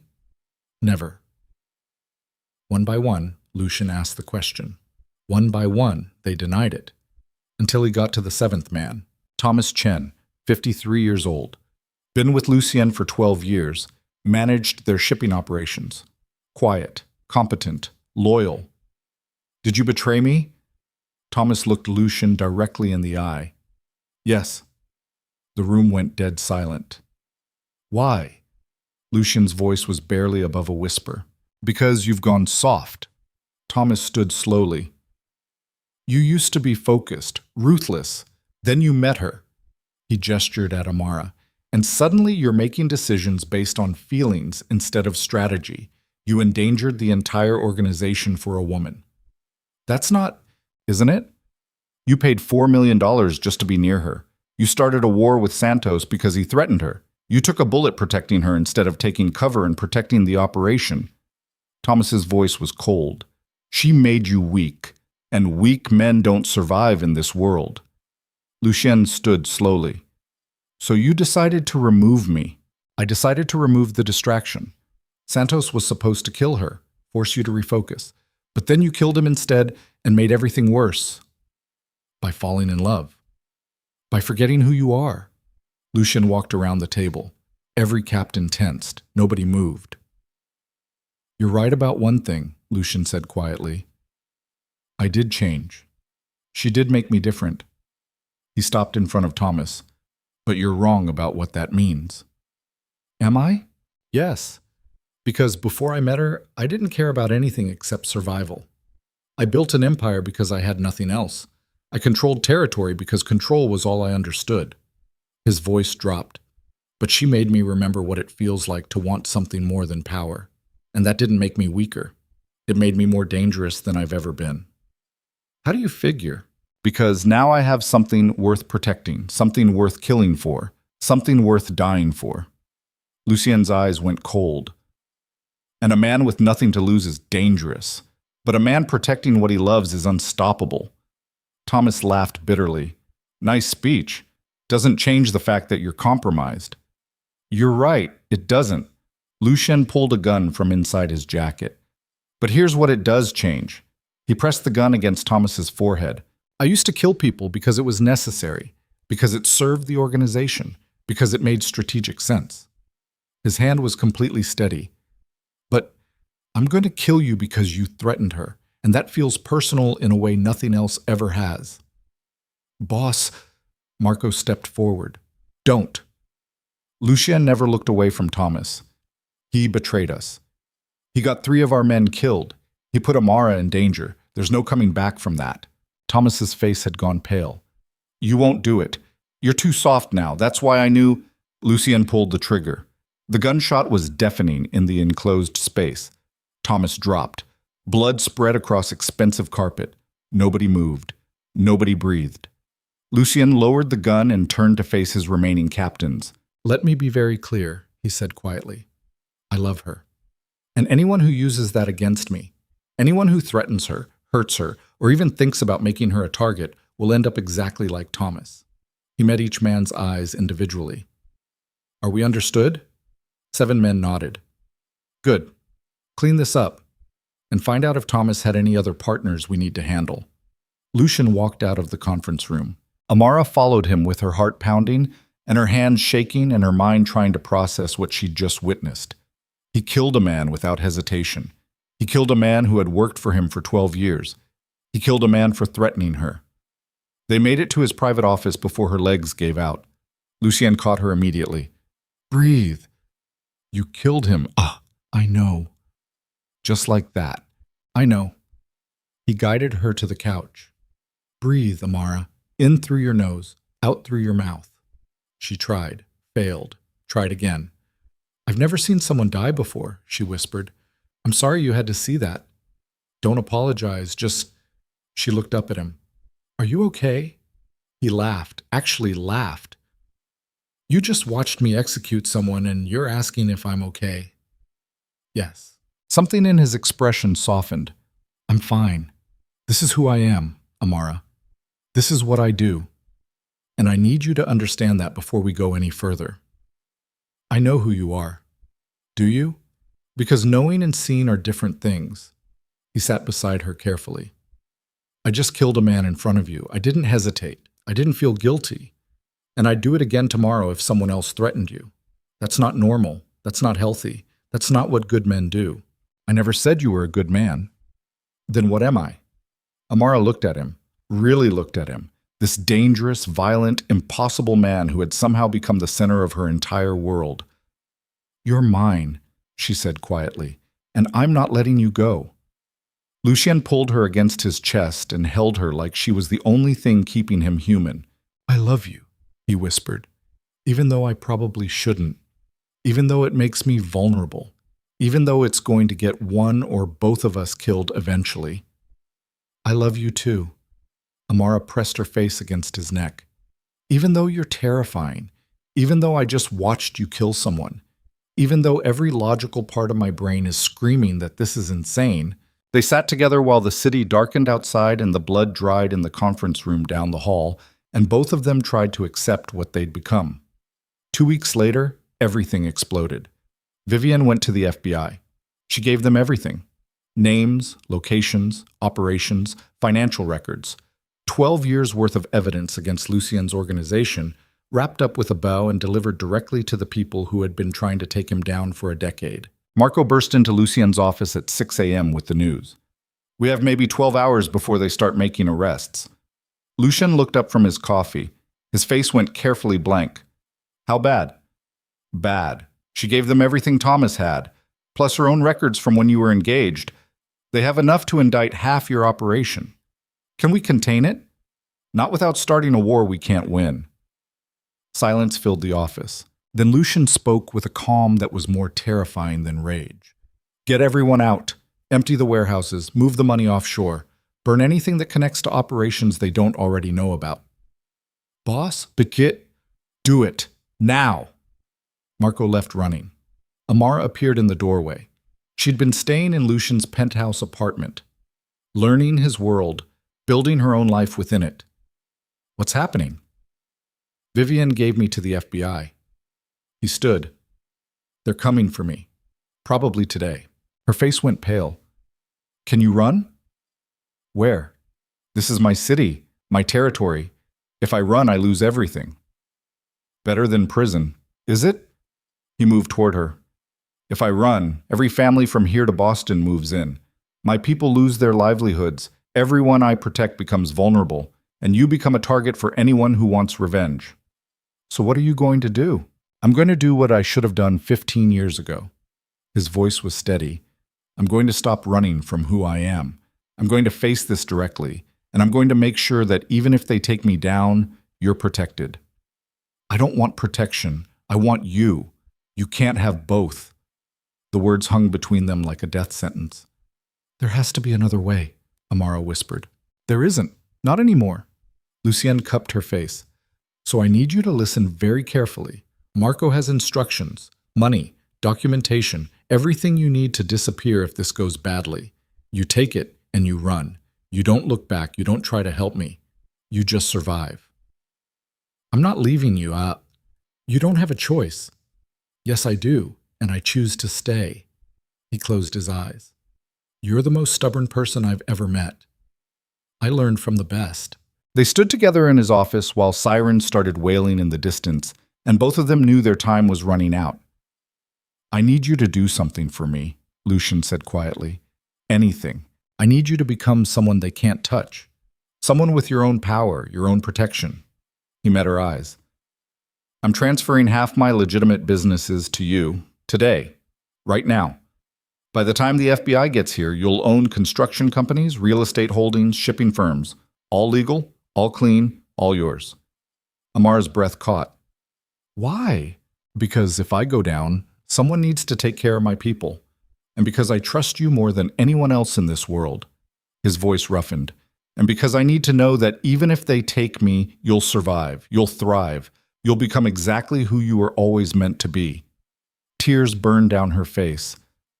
This isn't how this is supposed to end. I know. We're supposed to have more time. I know that too. She grabbed his shirt and pulled him down until their foreheads touched. Promise me something, she whispered. What? Promise me you'll fight, that you won't just give up, that you'll do whatever it takes to come back to me. Lucian pulled back enough to look at her. I promise. But Amara? Yeah? If I can't come back, I need you to promise me something too. What? Promise me you'll keep living, keep building, keep taking up space in the world. His eyes were fierce. Promise me you won't let what we had destroy you, that you'll remember you were extraordinary before you met me and you'll be extraordinary after I'm gone. Don't. Promise me. Amara closed her eyes. I promise. The sirens were getting closer. Marco appeared in the doorway. Boss? They're 2 blocks out. We need to move. Now. Lucienne kissed her one last time. Deep and desperate and devastating. Then he stepped back. I love you, he said. Remember that, no matter what happens next. And then he was gone. Amara stood alone in his office while federal agents swarmed the building and her entire world came crashing down around her. But she didn't run. She stood there and watched through the window as they led Lucien out in handcuffs. Watched him look up one last time. Watched him mouth the words I love you before they put him in the car. And she knew with absolute certainty that this wasn't over. Not even close. The federal courthouse looked like a monument to judgment. Amara sat in the back row of the gallery watching Lucien Moretti stand trial for crimes that would put him away for the rest of his life. Racketeering, money laundering, conspiracy to commit murder. 17 charges total, each one carrying decades in federal prison. She had watched every day of the trial. 3 weeks of prosecutors presenting evidence, witnesses testifying, FBI agents laying out years of surveillance with clinical precision. Lucien sat at the defense table in a suit that cost more than most people's cars, looking like a king being judged by peasants. His face was calm, controlled, unreadable. But every morning when the bailiffs brought him in, his eyes found Amara in the gallery, and for exactly 3 seconds, the mask slipped. She saw the man who had kissed her in front of 200 witnesses, the man who had taken a bullet to protect her, the man who had killed for her without hesitation, the man she loved. The prosecution rested their case with devastating effectiveness. Financial records, recorded conversations, testimony from Thomas Chen's widow, who confirmed everything Vivian had given them. It was airtight.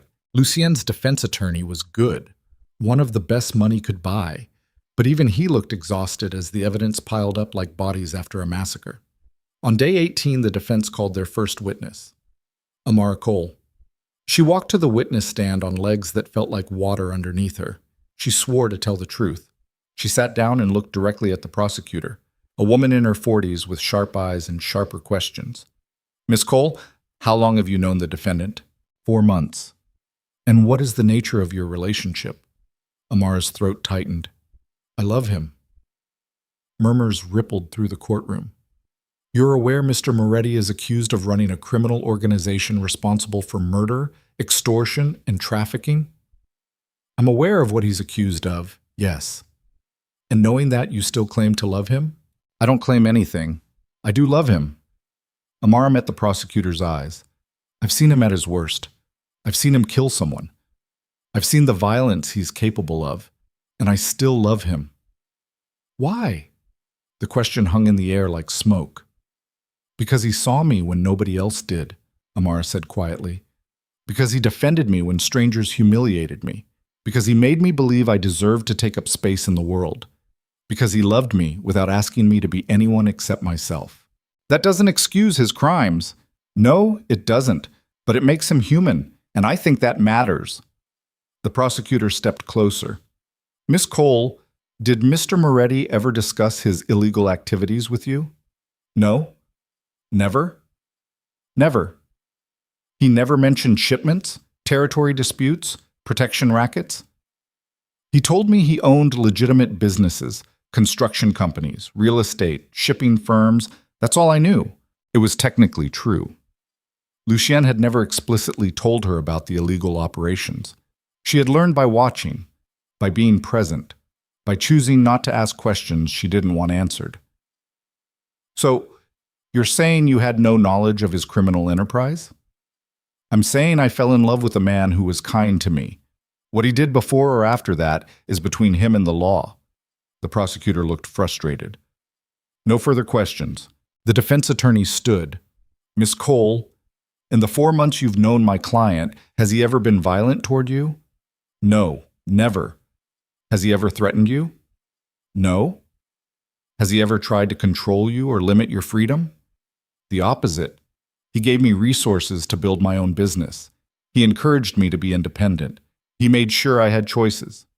"Can you describe for the court what kind of man you believe Lucien Moretti to be?" Amara looked directly at Lucien for the first time since taking the stand. "I think he's a man who was born into violence and learned to survive by being more dangerous than everyone around him," she said quietly. "I think he built an empire because power was the only thing that made him feel safe. I think he's done terrible things that he can't take back." She paused. "But I also think he's capable of love, of loyalty, of protecting people who matter to him. And I think somewhere along the way he forgot he was allowed to be human, until he remembered. And then he fought for it." "Thank you, Miss Cole. No further questions." Amara left the witness stand feeling like she'd just betrayed him and defended him in the same breath. That night she returned to the penthouse apartment that legally belonged to her now. Half of Lucien's empire transferred to her name the day before his arrest. Construction companies, real estate holdings, shipping firms, all legitimate, all clean, all hers. She stood at the floor-to-ceiling windows staring at the city and trying to figure out how to save a man who might not want to be saved. Her phone rang. "Marco." "We need to talk," he said. "In person. Now." 20 minutes later, Marco arrived at the penthouse with 3 other men, Lucien's remaining captains, the ones who had survived the FBI raid and hadn't been indicted. "Boss wanted us to give you something," Marco said. He set a laptop on the coffee table and opened it. "What is this?" "Insurance." Marco pulled up encrypted files. Thomas Chen kept records. Everything he gave Vivian, everything she gave the FBI. But he also kept records they don't have. Proof that half the witnesses testifying against Boss are lying. Proof that the FBI knew about the violence but let it continue because they were building their case. Proof that this whole thing is bigger than just Boss.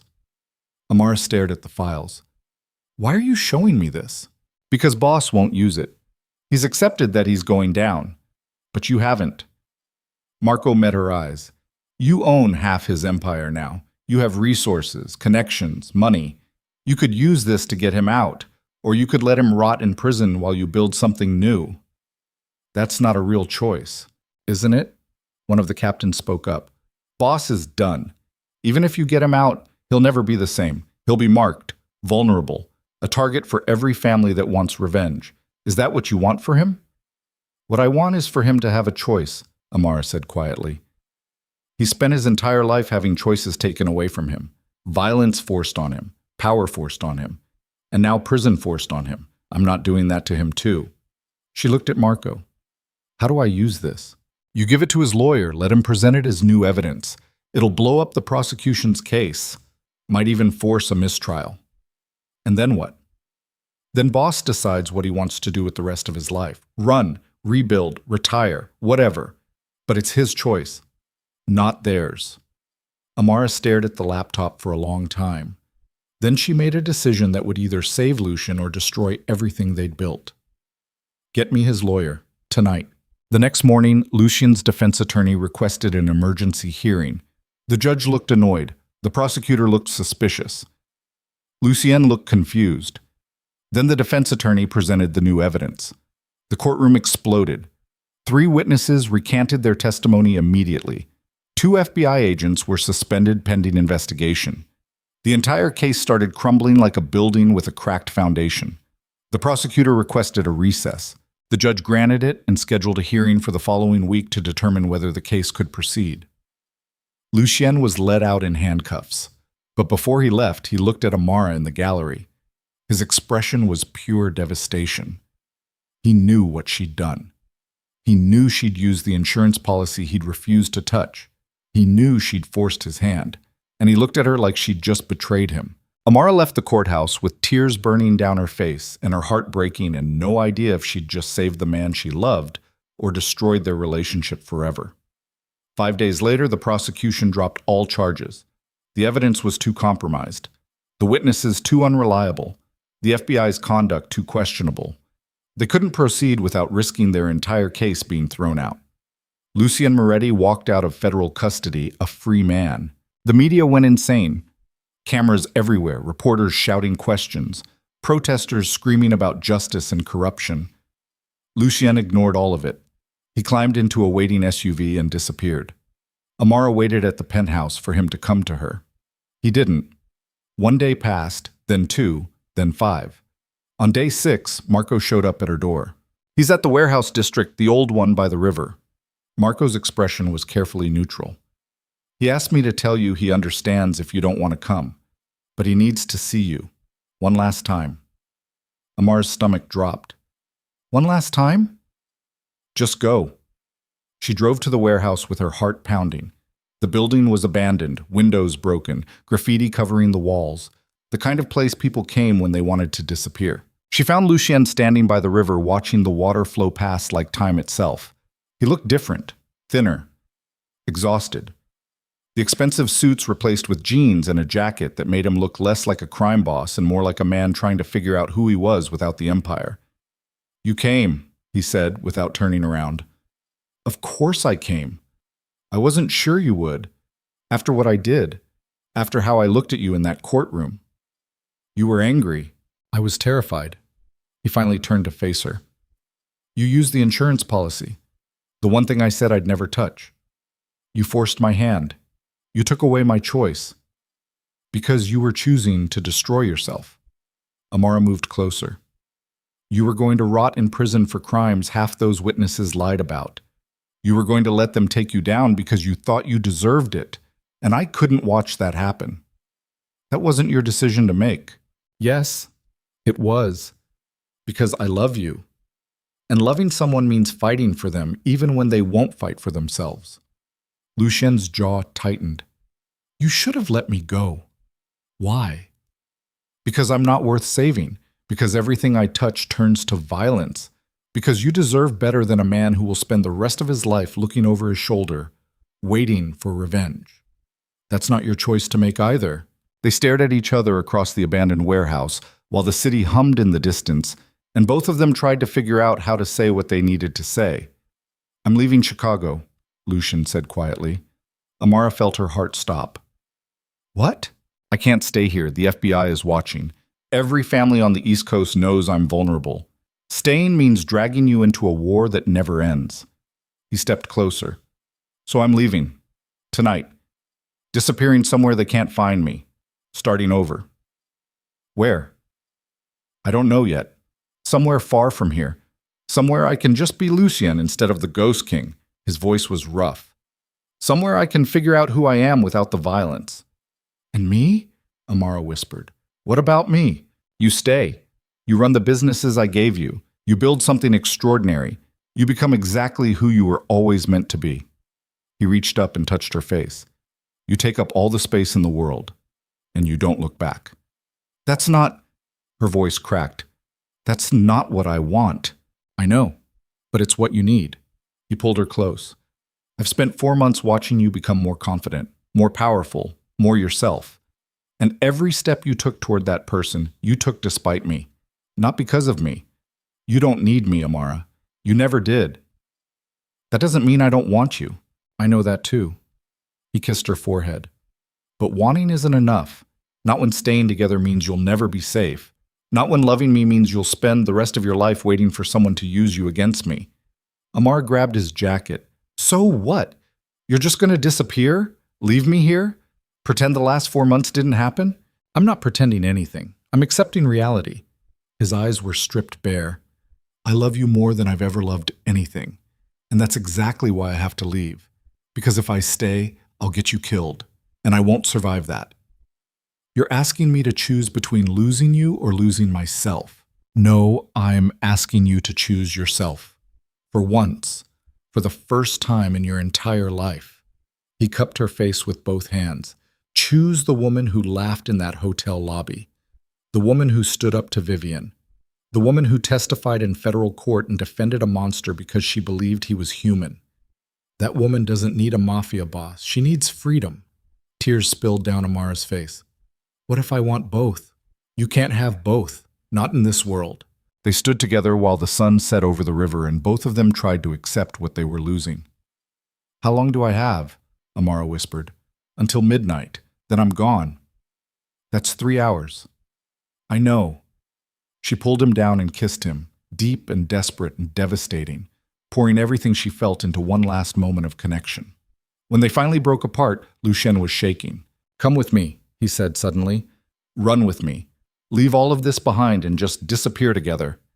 Amara wanted to say yes more than she'd ever wanted anything, but she thought about the businesses she now owned, the employees who depended on them, the life she was building for herself, the woman she was becoming. She thought about everything she'd survived to get here, the humiliation, the invisibility, the years of being told she didn't belong. She thought about the laugh that had started everything, the moment Lucien first noticed her, the woman who existed without apology. I can't, she whispered. Lucien closed his eyes. I know. Not because I don't love you, but because you were right. I finally have something that's mine, and walking away from it means losing myself. She pressed her forehead against his. I can't do that. Not even for you. I know, he said again. That's why I love you. They held each other while the darkness gathered and time ran out, and both of them tried to memorize what it felt like to be this close. At 11:45, Lucien stepped back. There's an account in your name, he said quietly. Offshore. $50 million. Use it to build something extraordinary, or don't use it at all. Your choice. I don't want your money. It's not my money. It's yours. Payment for 4 months of the best thing that ever happened to me. He kissed her one last time. Take care of yourself, Amara Cole. Take up space. Be loud. Be unapologetic. Be everything. Then he walked away. Amara watched him disappear into the darkness and felt something inside her chest crack open. She didn't try to follow him, didn't call out, didn't beg him to stay. She just stood there and let him go. Because sometimes loving someone meant letting them disappear. 6 months later, Amara stood in the lobby of her new building. Cole & Associates occupied 3 floors of prime downtown real estate, event planning, business consulting, philanthropic coordination. She had built an empire from the ashes of the one Lucien left behind, and she had done it entirely on her own terms. The businesses Lucien transferred to her had become the foundation. She restructured them, made them completely legitimate, hired people who had been invisible like she once was, created opportunities for women who looked like her. She launched a nonprofit dedicated to supporting families of people in long-term care facilities. Named it after her mother. She appeared on magazine covers, gave interviews, spoke at conferences about building power outside traditional systems. She became exactly who she was always meant to be, but she never forgot the man who had first seen her laugh. Late one night, her assistant knocked on her office door. There's someone here to see you. He doesn't have an appointment, but he says you'll want to see him. Amara looked up from her laptop. Who is it? He wouldn't give a name, just said to tell you the Ghost King is tired of being invisible. Amara's heart stopped. She walked to the lobby on legs that felt like they might give out. Lucien stood by the windows wearing jeans and a simple jacket. His hair was longer. His face was tanned. He looked healthier than she'd ever seen him, less dangerous, more human. Their eyes met across the lobby. For exactly 7 seconds, neither of them moved. Then Amara crossed the space between them and wrapped her arms around him like she was trying to prove he was real.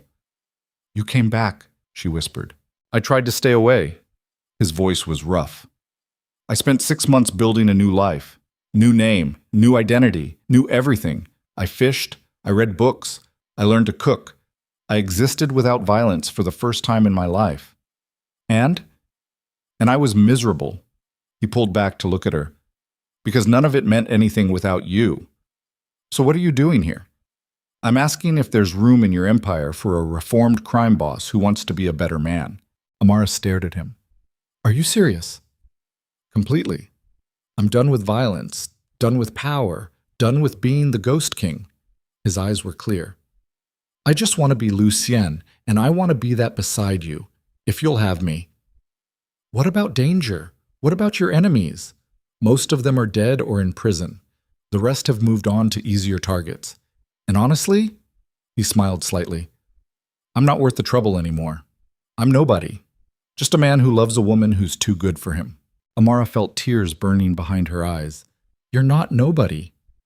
To the world I built, I am. And that's exactly what I want to be. He touched her face.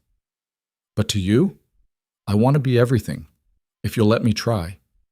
She looked at this man who had destroyed his own empire to protect her, who had walked away to give her freedom, who had come back because he finally understood that loving someone didn't mean controlling them. I have conditions, she said quietly. Name them. No violence, no crime, no going back to who you were.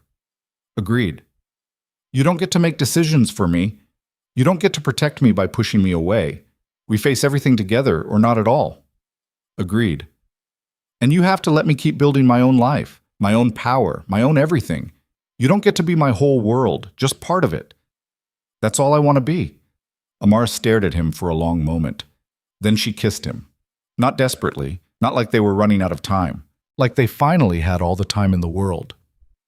Welcome home, she whispered against his mouth. Lucian smiled, actually smiled. I love you. I know. That's why you came back. 2 years later, Amara stood on a stage accepting an award for her nonprofit work. The ballroom was filled with people who once would have looked through her like she was invisible.